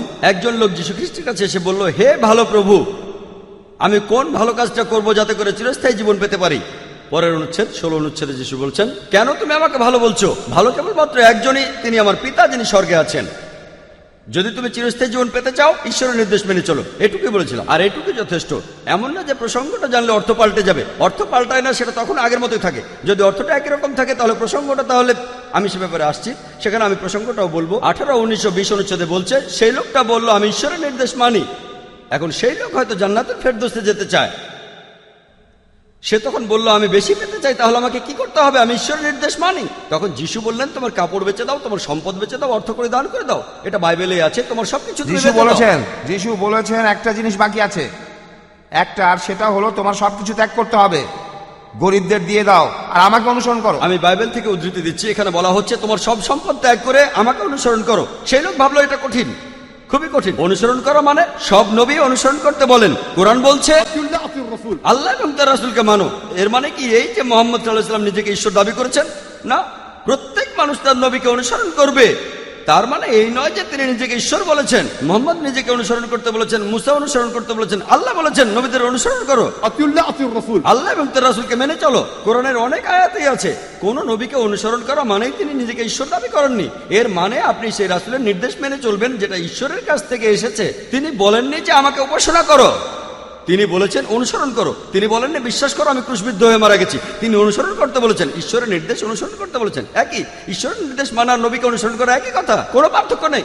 তাহলে প্রসঙ্গটা পড়লে জানতে পারবেন যীশু খ্রিস্ট তার নিজের মুখেই বলেছেন আমি ঈশ্বরের কাছ থেকে যে নির্দেশ পেয়েছি সেটা মেনে চলো, তাহলে তোমরা বেহেশতে যেতে পারবে। তিনি কখনোই বলেননি যে আমাকে ঈশ্বর মানলে তোমরা বেহেশতে যেতে পারবে। আশা করি উত্তরটা পেয়েছেন। আমি মেরি ডি কস্টা, একটা এয়ারলাইন্সে চাকরি করি। আপনি কি পাপের উৎস সম্পর্কে কিছু বলতে পারবেন? বোন, আপনি প্রশ্ন করলেন যে আমি পাপের উৎস সম্পর্কে কিছু বলতে পারবো কিনা। বোন, ইসলাম ধর্মে আমরা কোনো রকম পাপের উৎসে বিশ্বাস করি না। ইসলাম ধর্ম অনুযায়ী সব শিশুই নিষ্পাপ হয়ে জন্মায়। আর কোরআন স্পষ্টভাবে বলেছে যে কোনো মানুষ কখনো অন্য মানুষের ভার বহন করতে পারবে না, একজন মানুষ আরেকজনের ভার বহন করতে পারবে না। পবিত্র কোরআনে অনেক জায়গায় এই কথা রয়েছে। এখন এই পাপের উৎস সম্পর্কে চার্চ যেটা শেখায় সেটা আপনাদের বলতে পারি। চার্চ যেটা শেখায় আর বাইবেল কি বলছে সেটাও আপনাকে বলতে পারি। আমি বিভিন্ন ধর্মের উপর একজন ছাত্র হিসেবে দুটো ধারণাই আপনাদের বলবো। চার্চ যেটা শেখায় যে ইভ অথবা বিবি হাওয়া তিনি আর আদম গন্ধম ফল খেয়েছিলেন, আর এই ঘটনাটা আপনারা পাবেন বুক অব জেনেসিস 3 নম্বর অধ্যায়ে, যে তিনি আদমকে প্রলুব্ধ করেছিলেন গন্ধম ফল খাওয়ার জন্য, আর এই কারণে মানুষ জন্মায় পাপের ভেতরে। পবিত্র কোরআনে আদম আর বিবি হাওয়ার ঘটনাটার উল্লেখ আছে, তবে পবিত্র কোরআনে এমন কোনো আয়াত নেই যেটা শুধু বিবি হাওয়াকে দোষ দিয়েছে। আর পবিত্র কোরআনে সূরা আরাফের 19 থেকে 27 নম্বর আয়াতে উল্লেখ করা হয়েছে, বলা হয়েছে যে আদম আলাইহিস সালাম আর বিবি হাওয়া তাদের অনেকবার সাবধান করা হয়েছিল। বলা আছে যে তারা দুজনেই আল্লাহর আদেশ অমান্য করেছিলেন, তারা দুজনেই অনুতপ্ত হয়েছিলেন, আর তাদের দুজনকেই ক্ষমা করা হয়েছিল। দুজনেই এই অপরাধে তারা দুজনেই সমান অপরাধী। পবিত্র কোরআনে এমন একটা আয়াত নেই যেখানে দোষ দেওয়া হয়েছে শুধু ইভকে, শুধু বিবি হাওয়াকে। তবে কোরআনের একটি আয়াতে শুধু আদম আলাইহিস সালামের কথা আছে। পবিত্র কোরআনের সূরা তাহার 121 নম্বর আয়াতে উল্লেখ করা আছে, আদম আলাইহিস সালাম আল্লাহ তাআলার আদেশ অমান্য করেছিলেন। তবে যদি পুরো কোরআন পড়েন, আদম আর হাওয়া দুজনকে সমান দোষী বলা হচ্ছে। আর পবিত্র বাইবেলে এই দোষটা শুধুমাত্র দেয়া হচ্ছে ইভকে, বিবি হাওয়াকে। বলা হচ্ছে তিনি আদমকে নিষিদ্ধ ফল খেতে প্রলুব্ধ করেছিলেন। আর বুক অব জেনেসিস 3 নম্বর অধ্যায় 16 অনুচ্ছেদে আছে যে সৃষ্টিকর্তা বলছেন, তোমরা নারী, তোমরা এখন থেকে গর্ভধারণ করবে আর প্রসব বেদনা ভোগ করবে। তাহলে বাইবেল অনুযায়ী গর্ভধারণ একটা শাস্তি, কারণ বিবি হাওয়া আল্লাহর আদেশ অমান্য করেছিলেন। এর সঙ্গে যদি কোরআনকে তুলনা করেন, পবিত্র কোরআনের সূরা নিসার 1 নম্বর আয়াতে উল্লেখ আছে যে মাতৃগর্ভকে শ্রদ্ধা করো। সূরা লুকমানের 14 নম্বর আয়াতে উল্লেখ আছে, আর সূরা আহকাফের 15 নম্বর আয়াতে উল্লেখ আছে, আমি মানুষকে তার পিতামাতার প্রতি সদয় ব্যবহারের নির্দেশ দিয়েছি। তার জননী তাকে গর্ভে ধারণ করে কষ্টের সাথে, প্রসবও করে কষ্টের সাথে। গর্ভধারণ নারীকে উপরে তোলে, বাইবেলের মতো নিচে নামায় না। পাপের উৎস সম্পর্কে বলি, তারা যেটা বলে, যেহেতু বিবি হাওয়া আদমকে নিষিদ্ধ ফল খেতে প্রলুব্ধ করেছিল, তাই মানুষ যাতে পাপের ভিতরে জন্মাবে, প্রত্যেক শিশুই পাপী হয়ে জন্মায়। আমি তাদের প্রশ্ন করব, বিবি হাওয়া কি গন্ধম খাওয়ার আগে আমাকে জিজ্ঞেস করেছিল? যদি বলতাম হ্যাঁ খান, তাহলে আমি দায়ী থাকতাম। আর আদম আলাইহিস সালাম কি আমাকে জিজ্ঞেস করেছিলেন তারা এই ফল খাবেন কিনা? তারা যখন আমাকে জিজ্ঞেস করে খাননি, তাহলে আমি দায়ী থাকবো কেন? এটা অযৌক্তিক। আমি কেন এর জন্য দায়ী হব? যদি তারা জিজ্ঞাসা করতেন আর আমি অনুমতি দিতাম, তাহলে বলা যেত আমি দায়ী। তাই বলছি, এটার জন্য আমি দায়ী নই। কিন্তু খ্রিস্টান চার্চ শেখায়, যেহেতু হাওয়া ঈশ্বরকে মানেননি, আদম হাওয়া দুজনেই মানেননি, হাওয়ার কারণে মানেননি, মানুষ জাতি তাই পাপের ভেতরে জন্মায়। আর এই কারণেই তারা যেটা বলে যে সৃষ্টিকর্তা তিনি তার নিজের পুত্রকে এই কারণেই উৎসর্গ করেছেন। তারা এখানে বলে, গসপেল অফ জন 3 নম্বর অধ্যায় 16 অনুচ্ছেদে, ঈশ্বর পৃথিবীকে এত ভালোবাসেন যে একমাত্র পুত্রকে উৎসর্গ করেছিলেন। যারা এটা বিশ্বাস করে তারা মারা যাবে না, চিরস্থায়ী জীবন পাবে। আর আমি এই অনুচ্ছেদটার উপরে আলাদা করে একটা লেকচার দিতে পারি। এই সন্তান শব্দটা মূল বাইবেলে ছিল না বলে ধারণা করেন 32 জন উচ্চ পদস্থ বিশেষজ্ঞ, খ্রিস্টান বিশেষজ্ঞ। তারা বলছেন এই সন্তান শব্দটা মূল গ্রন্থে ছিল না। তাহলে দেখতে পাচ্ছেন, চার্চ আমাদের শেখায় যে প্রত্যেক মানুষ পাপী হয়ে জন্মায়। তারা বলে যে আত্মা পাপ করে সে মারা যাবে। আর এটা বাইবেলের উদ্ধৃতি, আমিও একমত। এটা আছে ইজিকিয়েল 18 অধ্যায়ের 20 অনুচ্ছেদে, যে আত্মা পাপ করে সে মারা যাবে। তবে এই কথাটা কিন্তু এখানে শেষ হয়ে যায়নি। আপনি বাইবেল পড়লে দেখতে পাবেন, যে আত্মা পাপ করে সে মারা যাবে, এটা বাইবেল ইজিকিয়েলের 18 অধ্যায়ের 20 অনুচ্ছেদে বলা হচ্ছে। কিন্তু এরপরে আর কথা বলা আছে, যে আত্মা পাপ করে সে মারা যাবে, তবে ভালো লোকের ভালো কাজ তার সঙ্গে থাকবে, খারাপ লোকের খারাপ কাজ তার সঙ্গে থাকবে। পিতা তার পুত্রের অপরাধের ভার বহন করবেন না, আর পুত্র তার পিতার অপরাধের ভার বহন করবেন না। বাইবেল বলছে পাপ করলে আত্মা মারা যাবে, পিতা তার পুত্রের অপরাধের ভার বহন করবেন না, আর পুত্র তার পিতার অপরাধের ভার বহন করবেন না। ভালো লোকের ভালো কাজ তার সঙ্গে থাকবে, খারাপ লোকের খারাপ কাজও তার সঙ্গে থাকবে। কিন্তু কোনো খারাপ লোক যদি ঘুরে দাঁড়ায়, যদি সে ঘুরে দাঁড়ায়, তাহলে সে মারা যাবে না। পুরো অনুচ্ছেদটা এই কথাই বলছে। তাহলে বোন, এমনকি বাইবেলের কথা অনুযায়ী পাপ জন্ম থেকে আসে না। চার্চ যেটা বলে যে পাপ জন্ম থেকে আসে, সেটা বাইবেলের বিরুদ্ধে। খ্রিস্টান ধর্মের শিক্ষণীয় বিষয়গুলি কি সেটা জানতে বাইবেল পড়তে হবে। যেহেতু কিছু সংখ্যক মুসলিম পুরুষ নারীদের ছোট করে দেখে, তার মানে এই না যে ইসলাম নারীদের ছোট করে দেখে। ইসলাম নারীদের কিভাবে দেখে সেটা জানতে কোরআন আর হাদিস পড়ুন আপনি। সেজন্য বোন, আপনি বাইবেলেও দেখেন সেখানে পাপের কোনো উৎস নেই, কারণ বাইবেল পরিষ্কারভাবেই বলছে পিতা তার পুত্রের অপরাধের ভার বহন করবে না, আর পুত্রও তার পিতার অপরাধের ভার বহন করবে না। অপরাধ মানে পাপ। যখন ছেলে তার বাবার অপরাধের বোঝা বইতে পারবে না, তাহলে আমরা কিভাবে পাপের মধ্যে জন্মালাম? ইসলাম অনুযায়ী প্রত্যেক শিশু জন্মায় মাসুম হয়ে, নিষ্পাপ হয়ে। সেই শিশু যেখানেই জন্মায়, খ্রিস্টান পরিবারে, হিন্দু পরিবারে বা মুসলিম পরিবারে, সেই শিশু জন্মায় মুসলিম হয়ে। আমাদের নবীজি বলেছেন প্রত্যেক শিশু দ্বীনুল ফিতর নিয়ে জন্মায়। ইসলাম ধর্ম অনুযায়ী সে নিষ্পাপ হয়ে জন্মায়। আশা করি উত্তরটা পেয়েছেন। আমার নাম সদানন্দ, আমি এখানকার থিওলজিক্যাল কলেজের প্রিন্সিপাল।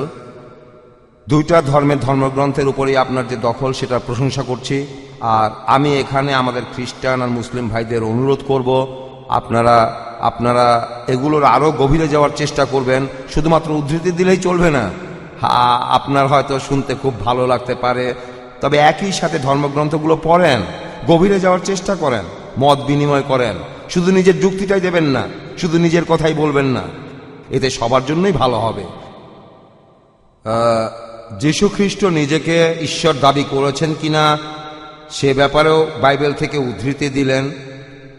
এখানে অবশ্য কিছু ব্যাপারে কিছু ব্যাপারে আপনি বলতে পারেন যে খ্রিস্টানদের এই প্রথাগুলো পরে প্রচলন করা হয়েছে, তাহলে আপনি এই প্রলোকটার ব্যাপারে কি বলবেন? প্রলোকটার ব্যাপারে জনের গসপেলে যেমন ধরেন শব্দটা মাংসে পরিণত হলো, শব্দটা মানুষে পরিণত হলো, এখান থেকেই আমরা এই বিশ্বাসটা পেয়েছি যে ঈশ্বর যিশুর রূপে এসেছেন। শব্দটা ছিল ঈশ্বর, লোগোস, ঈশ্বরের উচ্চারিত বাণী। এটা আপনাকে জানালাম যাতে আপনি ব্যাপারটা বুঝতে পারেন। ধন্যবাদ। ভাই, আপনি এখানে আরেকটা উদ্ধৃতি দিলেন, আর আপনি ঠিকই বলেছেন, শুধু উদ্ধৃতি দিলেই চলবে না, গভীরে যেতে হবে। যিশুর কথাগুলোর উদ্ধৃতি দেওয়াটাই গুরুত্বপূর্ণ নয়, গুরুত্বপূর্ণ হলো প্রসঙ্গটা দেখা যে যিশু আসলে নিজেকে ঈশ্বর বলেছেন কিনা। আর আপনি আরেকটা অনুচ্ছেদের উদ্ধৃতি দিলেন, এরকম আরো অনুচ্ছেদ আছে, একজন ভাই 3টা উদ্ধৃতি দিলেন, আমি সেগুলোর প্রসঙ্গ বলে পরিষ্কার করেছি। আপনি আরেকটা সুন্দর উদ্ধৃতি দিলেন পবিত্র বাইবেল থেকে, গসপেল অফ জনের উদ্ধৃতি দিলেন, রেফারেন্স হলো 1 নম্বর অনুচ্ছেদ, 1 নম্বর অধ্যায়ের 1 অনুচ্ছেদ, গসপেল অফ জন, শব্দটা ছিল ঈশ্বর। আর 1 নম্বর অনুচ্ছেদ, শুরুতে শব্দটা ছিল। আচ্ছা, দুটো কথাই আপনি বলেছেন, শুরুতে ছিল শব্দটা ছিল ঈশ্বর। আপনি তাহলে দুটো উদ্ধৃতি দিয়েছেন, শব্দটা মাংস হলো আর শব্দটা ছিল ঈশ্বর, দুটোর কথাই বললেন। প্রথমে 1 অনুচ্ছেদের কথা বলে তারপর 12 অনুচ্ছেদের কথা আমি বলবো। আর আমি একমত যে গসপেল অফ জনের 1 নম্বর অধ্যায়ের 1 অনুচ্ছেদে উল্লেখ করা হয়েছে, শুরুতে যে শব্দটা ছিল ঈশ্বরের সাথে। শুরুতে ছিল সেই শব্দটা, আর শব্দটা ছিল ঈশ্বরের সাথে, আর শব্দটাই ছিল ঈশ্বর। শুরুতে সেই শব্দটা ছিল ঈশ্বরের সাথে, আর শব্দটাই ছিল ঈশ্বর। এটা খুব সুন্দর উদ্ধৃতি। আপনারা যদি বাইবেল পড়েন, যদি বুঝতে না পারেন তাহলে বিষয়ের গভীরে যান। ভাই, আপনি বললেন আর আমিও একমত। এখানে বাইবেলের মূল গ্রন্থটা কোন ভাষায়? Greek, new testament. যদিও যীশুখ্রিস্ট কথা বলতেন হিব্রু ভাষায়, কিন্তু মূল বাইবেল আছে গ্রিক ভাষায়। যীশুখ্রিস্ট এই বাইবেল নিজের হাতে লেখেননি, এটা আছে গ্রিক ভাষায়। যদি গ্রিক ভাষা পড়েন, শুরুতে সেই শব্দটা ছিল ঈশ্বরের সাথে, আর শব্দটাই ছিল ঈশ্বর। প্রথমবার যখন ঈশ্বর শব্দটা এলো, আপনি যদি বলেন শব্দটা ছিল ঈশ্বর, একজন সাধারণ মানুষ হিসেবে শব্দটা ছিল ঈশ্বর, তার মানে শব্দটাই ঈশ্বর। এখন এই শব্দটাকে ঈশ্বরের সাথে পাল্টে নেন, শুরুতে ছিল শব্দটা হয়ে যাবে শুরুতে ছিল ঈশ্বর, ঠিক? শব্দটা ছিল ঈশ্বরের সাথে হয়ে যাবে ঈশ্বর ছিলেন ঈশ্বরের সাথে। এটার কোনো অর্থ হয় না। ঈশ্বর ছিলেন ঈশ্বরের সাথে, শুরুতে ছিল শব্দটা, এটা হবে শুরুতে ছিলেন ঈশ্বর, ঈশ্বর ছিলেন ঈশ্বরের সাথে, আর ঈশ্বর ছিলেন ঈশ্বর। এর কোনো অর্থ হয় না যদি মেনে নেই এখানে শব্দ বলতে আসলে ঈশ্বরকে বোঝাচ্ছে। আর যদি শব্দটা বদলে দেন আর সেখানে যদি ঈশ্বর শব্দটা বসান, তাহলে সেটা দাঁড়াবে শুরুতে ছিলেন ঈশ্বর, ঈশ্বর ছিলেন ঈশ্বরের সাথে, আর ঈশ্বর ছিলেন ঈশ্বর। এর কোনো অর্থ হয় না। তাহলে কি করবেন যখন বোঝাটা খুব কঠিন? গভীরে যান। ভাই, আপনি কথা বললেন, যদি আপনি মূল গ্রিক ভাষায় পড়েন, প্রথমবার যে শব্দটা লেখা আছে, শুরুতে ছিল শব্দটা, আর শব্দটা ছিল ঈশ্বরের সাথে। শব্দটা ছিল ঈশ্বরের সাথে। এই ঈশ্বর শব্দটা হলো হোথিওস। হোথিওস অর্থাৎ দ্য গড, বড় হাতের জি, হোথিওস। দ্বিতীয়বার শব্দটাই ছিল ঈশ্বর, এটা টনথিওস। আর গ্রিক ভাষার কোনো পণ্ডিতকে জিজ্ঞেস করলে জানবেন টনথিওস মানে আমাদের গড, ছোট হাতের জি, ছোট জি, অর্থ একজন মহান ব্যক্তি। প্রথমটা হোথিওস, পরেরটা টনথিওস। তাহলে যদি পড়েন, শুরুতে ছিল শব্দটা ছিল মহান স্রষ্টার সাথে, বড় হাতের জি, আর শব্দটা ছিল মহান, ছোট হাতের জি। কিন্তু যদি বাইবেল দেখেন, 2 জায়গাতে বড় হাতের জি। এখানে কে ভুল করেছে? মহান স্রষ্টা করেননি, অনুবাদকরা। গ্রিক ভাষায় প্রথম শব্দটা হলো হোথিয়াস, দ্বিতীয়টা হলো টনথিয়াস। তাহলে 2 জায়গাতে বড় হাতের জি কেন? আপনারা কাকে ঠকাচ্ছেন? এই কথাটা বলার জন্য আমি দুঃখিত, কিন্তু এটাই। আপনি যদি মূল গ্রন্থটা পড়েন, প্রথম শব্দটা হোথিয়াস, পরের শব্দটা টনথিয়াস। তাহলে বলছে শুরুতে ছিল সেই শব্দটা ছিল ঈশ্বরের সাথে, মহান ঈশ্বর, আর শব্দটা ছিল ঈশ্বর মানে ঈশ্বরের দূত। আমরাও মানি, কোরআন বলছে যিশু আল্লাহ তাআলার একজন প্রেরিত দূত, তিনি আল্লাহ তাআলার একজন রাসূল। প্রত্যেক দূতই মহান ঈশ্বরের কথা বলেন, আমাদের কোনো আপত্তি নেই এই ব্যাপারে। তাহলে এই কথাটা মানতে আমার কোনো আপত্তি নেই যে যীশু খ্রিস্ট ছিলেন মহান গড, ছোট হাতের জি। আর আপনারা ওল্ড টেস্টামেন্ট পড়লে দেখতে পাবেন, বলা হয়েছে মুসাকে ফারাওদের কাছে ঈশ্বর হিসেবে পাঠানো হয়েছে। ঈশ্বর মানে কি? তিনি নিজেকে ঈশ্বর বলেছেন, তাকে পাঠানো হয়েছে ঈশ্বরের একজন দূত হিসেবে। কিন্তু মূল ধর্মগ্রন্থটা আমাদের কাছে, সেটা সঠিক অনুবাদ হবে মহান ব্যক্তি। তাহলে ভাই, প্রসঙ্গটা দেখলে বুঝতে পারবেন, এখানে যদি সঠিক অনুবাদ করি যে যীশু খ্রিস্ট ছিলেন একজন মহান ব্যক্তি, আর শব্দটা মাংসে পরিণত হলো, হ্যাঁ, ঈশ্বরের দূত, তিনি পৃথিবীতে এসেছেন একজন মানুষ হিসেবে, অর্থাৎ রাসূল, রক্ত মাংসের মানুষ। আর যীশু খ্রিস্ট একেবারে পরিষ্কার করেই বলেছেন, যদি পড়েন গসপেল অফ লুক, যীশু যখন উপরের ঘরে গেলেন, 24 নম্বর অধ্যায় 36 অনুচ্ছেদ বলছে, যীশু বললেন সালাম আলাইকুম, তোমরা শান্তিতে থাকো। হিব্রু ভাষায় সালাম আলাইকুম। সবাই তাকে দেখে ভয় পেয়ে গেল। তারা ভেবেছিল যীশু খ্রিস্ট ক্রুশবিদ্ধ হয়েছেন, তারা এটা বিশ্বাস করতে পারল না। যীশু বললেন, তোমরা আমাকে ছুঁয়ে দেখো, আমার হাত আর পা ছুঁয়ে দেখো, কারণ আত্মার কোনো রক্তমাংসের শরীর থাকে না যেমনটা আমার আছে। অর্থাৎ তিনি রক্তমাংসের মানুষ, আমি একমত। আমার হাত পা ধরো, আর দেখো, আত্মার রক্ত মাংসের শরীর থাকে না, এর অর্থ তিনি আত্মা ছিলেন না, তিনি মাংসের তৈরি, তিনি ক্রুশবিদ্ধ হননি, তিনি জীবিত ছিলেন। তারপর বললেন এখানে কি খাওয়ার মতো কিছু আছে? তারা তাকে মধু দিল আর তিনি খেলেন। কি প্রমাণ করতে যে তিনি ঈশ্বর নন? তিনি ক্রুশবিদ্ধ হননি, জীবিত ছিলেন। আমি আপনার সাথে একমত যদি প্রসঙ্গ সহ পড়েন। আর কোনো বিষয়ে মতভেদ থাকলে মূল গ্রন্থটা দেখেন, আর মূল গ্রন্থ দেখলেই বুঝবেন যে সত্যটা আসলে কি। আশা করি উত্তরটা পেয়েছেন। আর এ ব্যাপারে কি বলবেন যে টমাস বলেছেন তিনি আমার প্রভু এবং আমার ঈশ্বর, আর আমরা এইসব ব্যাপার নিয়ে কথা চালিয়ে যেতে পারি। আমি হিব্রু আর গ্রিক দুই ভাষাতেই বাইবেল পড়েছি, এই দুই ভাষার বাইবেলই আমি জানি, আপনাকে জানালাম। ভাই আপনি আরেকটা উদ্ধৃতি দিলেন, 100 উদ্ধৃতি দিতে পারেন আপনি। আমার কথা হলো প্রথম যে উদ্ধৃতিটা দিয়েছেন সে ব্যাপারে কি আমার সঙ্গে আপনি একমত? ভাই 3টা উদ্ধৃতি দিয়েছেন, 3টারই উত্তর দিয়েছি। আপনি 2টো উদ্ধৃতি দিয়েছেন, 2টোরই উত্তর দিয়েছি। আপনি কি সন্তুষ্ট? আপনি তো গ্রিক জানেন। এটাকে মানবেন যে প্রথম শব্দটা হলো হতিয়াস? এটা মানছেন? যদি গ্রিক ভাষা জানেন, গ্রিক ভাষায় হতিয়াস শব্দের অর্থ কি? অনেকেই গ্রিক জানে না। হতিয়াস মানে কি? আমি ঠিক? আচ্ছা ঠিক আছে, অন্ততপক্ষে মানুষকে জানতে দেন যে আমি উল্টোপাল্টা কিছু বলছি না। এটা মানলে পরের অনুচ্ছেদে আমি যাব। দেখেন বাইবেলে এমন 1000টা অনুচ্ছেদ আছে, আমরা সবগুলো নিয়ে আলোচনা করতে পারি। তবে নতুন কোনো বিষয়ে যাওয়ার আগে এটা আগে বলেন প্রথমে যে যুক্তিটা দিয়েছি সেটা মানেন কি মানেন না। যদি বলেন আমি একমত না, হতিয়াস মানে মহান ঈশ্বর না, সে ভুল বলছে, আমি গ্রিক জানি, তাহলে আমার কথাটা আমি পাল্টে ফেলবো। নতুন কোনো অনুচ্ছেদে যাওয়ার আগে আমি সেটার ব্যাখ্যাও আপনাকে দেবো ভাই। তবে নতুন অনুচ্ছেদে যাওয়ার আগে আপনি যেমন বললেন আসুন মত বিনিময় করি, আমরা এখানে লড়াই করতে আসিনি, আমার কথা ভুল হলে সেটা পাল্টে ফেলবো। আর পবিত্র কোরআনে উল্লেখ করা হয়েছে তালা ইলা কালিমাতিন সাওয়াইন বাইনাই বাইনাকুম, এসো সেই কথাই যাহা তোমাদের এবং আমাদের মধ্যে এক। আমার ভুল হলে আমি বদলাবো, আপনার ভুল হলে আপনি পাল্টে ফেলবেন। আমাদের ভেতরে সাদৃশ্যটা দেখতে হবে। সূরা মাইদার 82 নম্বর আয়াতে উল্লেখ করা আছে মুসলিম অথবা বিশ্বাসীদের সবচেয়ে বড় শত্রু হলো তারা যারা পৌত্তলিক, মূর্তি পূজারী আর ইহুদি, কিন্তু যারা তাদের নিকটতর বন্ধু তারা খ্রিস্টান। আমরা আপনাদের ভালোবাসি, তবে যদি মতের অমিল হয় বিষয়টা নিয়ে আলোচনা করব। আপনি আরেকটা উদ্ধৃতি দিলেন, আরেকটা উদ্ধৃতি। আমি প্রথম দুটোর ব্যাখ্যা দিয়েছি। আমি একমত যে টমাস বলেছেন আমার ঈশ্বর, মাই গড, আমিও তার সঙ্গে একমত, আমার ঈশ্বর, আমার প্রভু। একটা উদাহরণ দেই। একজন লোক আমার কাছে এসে বলল যে ভাই জাকির, সে বলল আপনি তো লেট, অনুষ্ঠানটা শেষ করে দিতে হবে। ও মাই গড, এখন 12টা বাজে, আমি তাকে ঈশ্বর বলে ডাকছি।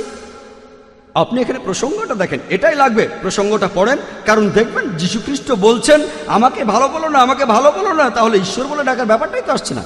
তাহলে যদি কেউ বলে মাই গড, আমাকে ঈশ্বর বলেনি, আমি বলবো না যে আমি ঈশ্বর। আমি যদি বলি ও মাই গড, দেরি হয়ে গেছে, তার মানে এই নয় যে তাকে ঈশ্বর বলছি, সেও বুঝতে পারবে যে আমি উত্তেজিত হয়ে বলছি ও মাই গড, দেরি হয়ে গেছে। এখানে আমার ঈশ্বর বলা হচ্ছে না। টমাস এখানে বলছে না যে যীশু খ্রিস্ট তিনি হলেন তার ঈশ্বর, তিনি এমনটা বলছেন না। আর আমি যেটা বলেছি, যীশু খ্রিস্ট নিজে পরিষ্কারভাবে এই কথা বলেননি, এই মন্তব্যটা করেছে টমাস। আমি আপনাদের যে চ্যালেঞ্জটা দিয়েছি এই অনুচ্ছেদটা সেরকম না। আমার চ্যালেঞ্জটা ছিল পুরো বাইবেলে এমন কোথাও পাবেন না যেখানে যিশু বলেছেন, যীশু খ্রিস্ট যেখানে নিজের মুখেই বলেছেন যে আমি ঈশ্বর অথবা আমার উপাসনা করো। ভাই যে 3টা উদ্ধৃতির কথা বলেছেন, 3টা যিশুর। আমি এবং আমার পিতা এক, যারা আমাকে দেখছো তারা আমার পিতাকে দেখছো, কোনো মানুষ আমার এবং আমার পিতার মাঝে আসতে পারবে না। এই কথাগুলো যিশু নিজেই বলেছেন, কিন্তু আপনার উদ্ধৃতিটা ছিল টমাসের। তারপরেও ব্যাখ্যা দিয়েছি, কথাটা যিশু নিজে বলেননি, এটা একটা বিস্ময়বোধক অভিব্যক্তি। আশা করি উত্তরটা পেয়েছেন। আমি মোহাম্মদ ফরিদ উদ্দিন, ফিজিওথেরাপি নিয়ে পড়াশোনা করছি, ফিজিওথেরাপি স্টুডেন্ট। ইসলাম আর খ্রিস্টান ধর্মে যে মুক্তি লাভের ন্যূনতম শর্ত, এই ন্যূনতম শর্তের ব্যাপারে কি কোনো রকম সাদৃশ্য আছে? ন্যূনতম শর্ত। ভাই আপনি প্রশ্ন করলেন যে ইসলাম আর খ্রিস্টান ধর্মে মুক্তি লাভের জন্য ন্যূনতম শর্তগুলো কি কি। যদি পবিত্র কোরআন পড়েন সেখানে বলা আছে যে একজন মানুষ কি করলে বেহেশতে যেতে পারবে। সূরা আল আসরের 1 থেকে 3 নম্বর আয়াতে উল্লেখ করা হয়েছে যে ওয়াল আসরি ইন্নাল ইনসানা লাফি খুসরি ইল্লাল্লাযিনা আমানু ওয়া আমিলুস সালিহাতি ওয়া তাওয়াসাউ বিল হাক্কি ওয়া তাওয়াসাউ বিস সাবরি। মহাকালের শপথ যে মানুষ জাতি সব সময় ক্ষতিগ্রস্ত।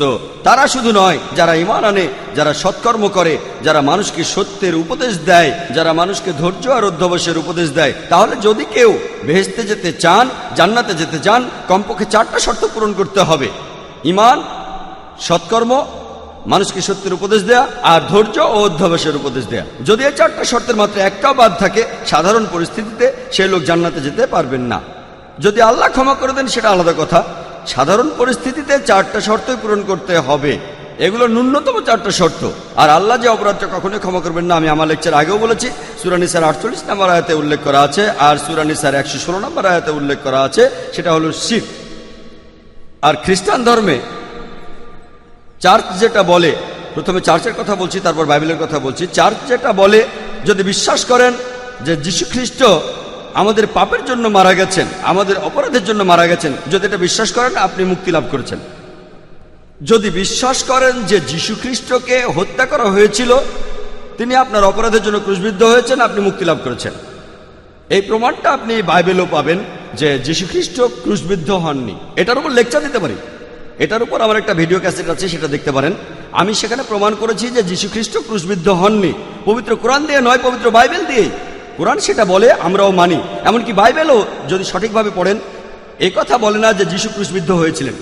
কিন্তু চার্চ বলে, যদি আপনি এটা বিশ্বাস করেন যে যীশু খ্রিস্ট আপনার পাপের জন্য মারা গিয়েছেন, আপনি মুক্তি লাভ করবেন। যদি আপনি পড়েন, কিন্তু যীশু খ্রিস্ট নিজের মুখে বলেছেন, তিনি ঠিক উল্টোটাই বলেছেন। যদি গসপেল অফ ম্যাথিউ পড়েন 19 নম্বর অধ্যায়ের 16 থেকে 18 অনুচ্ছেদ বলছে, একজন লোক যীশু খ্রিস্টের কাছে এসে জিজ্ঞেস করলো, আমি কোন ভালো কাজটা করব যাতে চিরস্থায়ী জীবন পেতে পারি। চিরস্থায়ী জীবন মানে বেহেশতের জীবন। একজন লোক যীশু খ্রিস্টের কাছে এসে প্রশ্ন করলো, হে ভালো প্রভু, আমি কোন কাজটা করলে চিরস্থায়ী জীবন পেতে পারি? যীশু খ্রিস্ট তখন বললেন, কেন তুমি আমাকে ভালো বলছো? ভালো শুধুমাত্র একজনই, আমার পিতা যিনি স্বর্গে আছেন। কেন তুমি আমাকে ভালো বলছো? ভালো শুধু একজনই, স্বর্গে যিনি আমার পিতা। আর যদি তুমি চিরস্থায়ী জীবন পেতে চাও, ঈশ্বরের নির্দেশ মানো। তিনি বলেননি যে চিরস্থায়ী জীবন পেতে আমাকে ঈশ্বর মানতে হবে। তিনি বলেননি যে চিরস্থায়ী জীবন পেতে এটা বিশ্বাস করতে হবে যে আমি তোমাদের পাপের জন্য ক্রুশবিদ্ধ হয়ে মারা গেছি। তিনি বলেছেন চিরস্থায়ী জীবন পেতে হলে ঈশ্বরের যে নির্দেশ সেগুলো মেনে চলতে হবে। তার মানে যদি আপনি বেহেশতে যেতে চান বাইবেলের কথা অনুযায়ী, আপনাকে তাহলে ঈশ্বরের সবগুলো নির্দেশ মেনে চলতে হবে। শুকরের মাংস খাবেন না, মদ খাওয়া যাবে না, জুয়া খেলা যাবে না, নামাজ আদায় করতে হবে, সেজদায় যেতে হবে, সবগুলো আপনাকে মানতে হবে। যদি বলেন যীশু খ্রিস্টের নির্দেশগুলো মানলেই খ্রিস্টান হওয়া যায়, সে কথা বলা হলে আলহামদুলিল্লাহ, যদি আমরা মুসলিম, আমরা খ্রিস্টানদের চেয়ে অনেক বেশি খ্রিস্টান।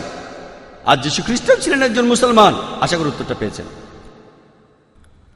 উপস্থিত দর্শক এবং শ্রোতামণ্ডলী, আমাদের অনুষ্ঠান প্রায় শেষের পথে। এবারের প্রশ্নটাই হবে শেষ প্রশ্ন, তারপরে আমরা আমাদের অনুষ্ঠান শেষ করব। হ্যাঁ, আপনার প্রশ্নটা করেন। আমার নাম সোনিয়া, আমি একজন ভার্সিটির স্টুডেন্ট।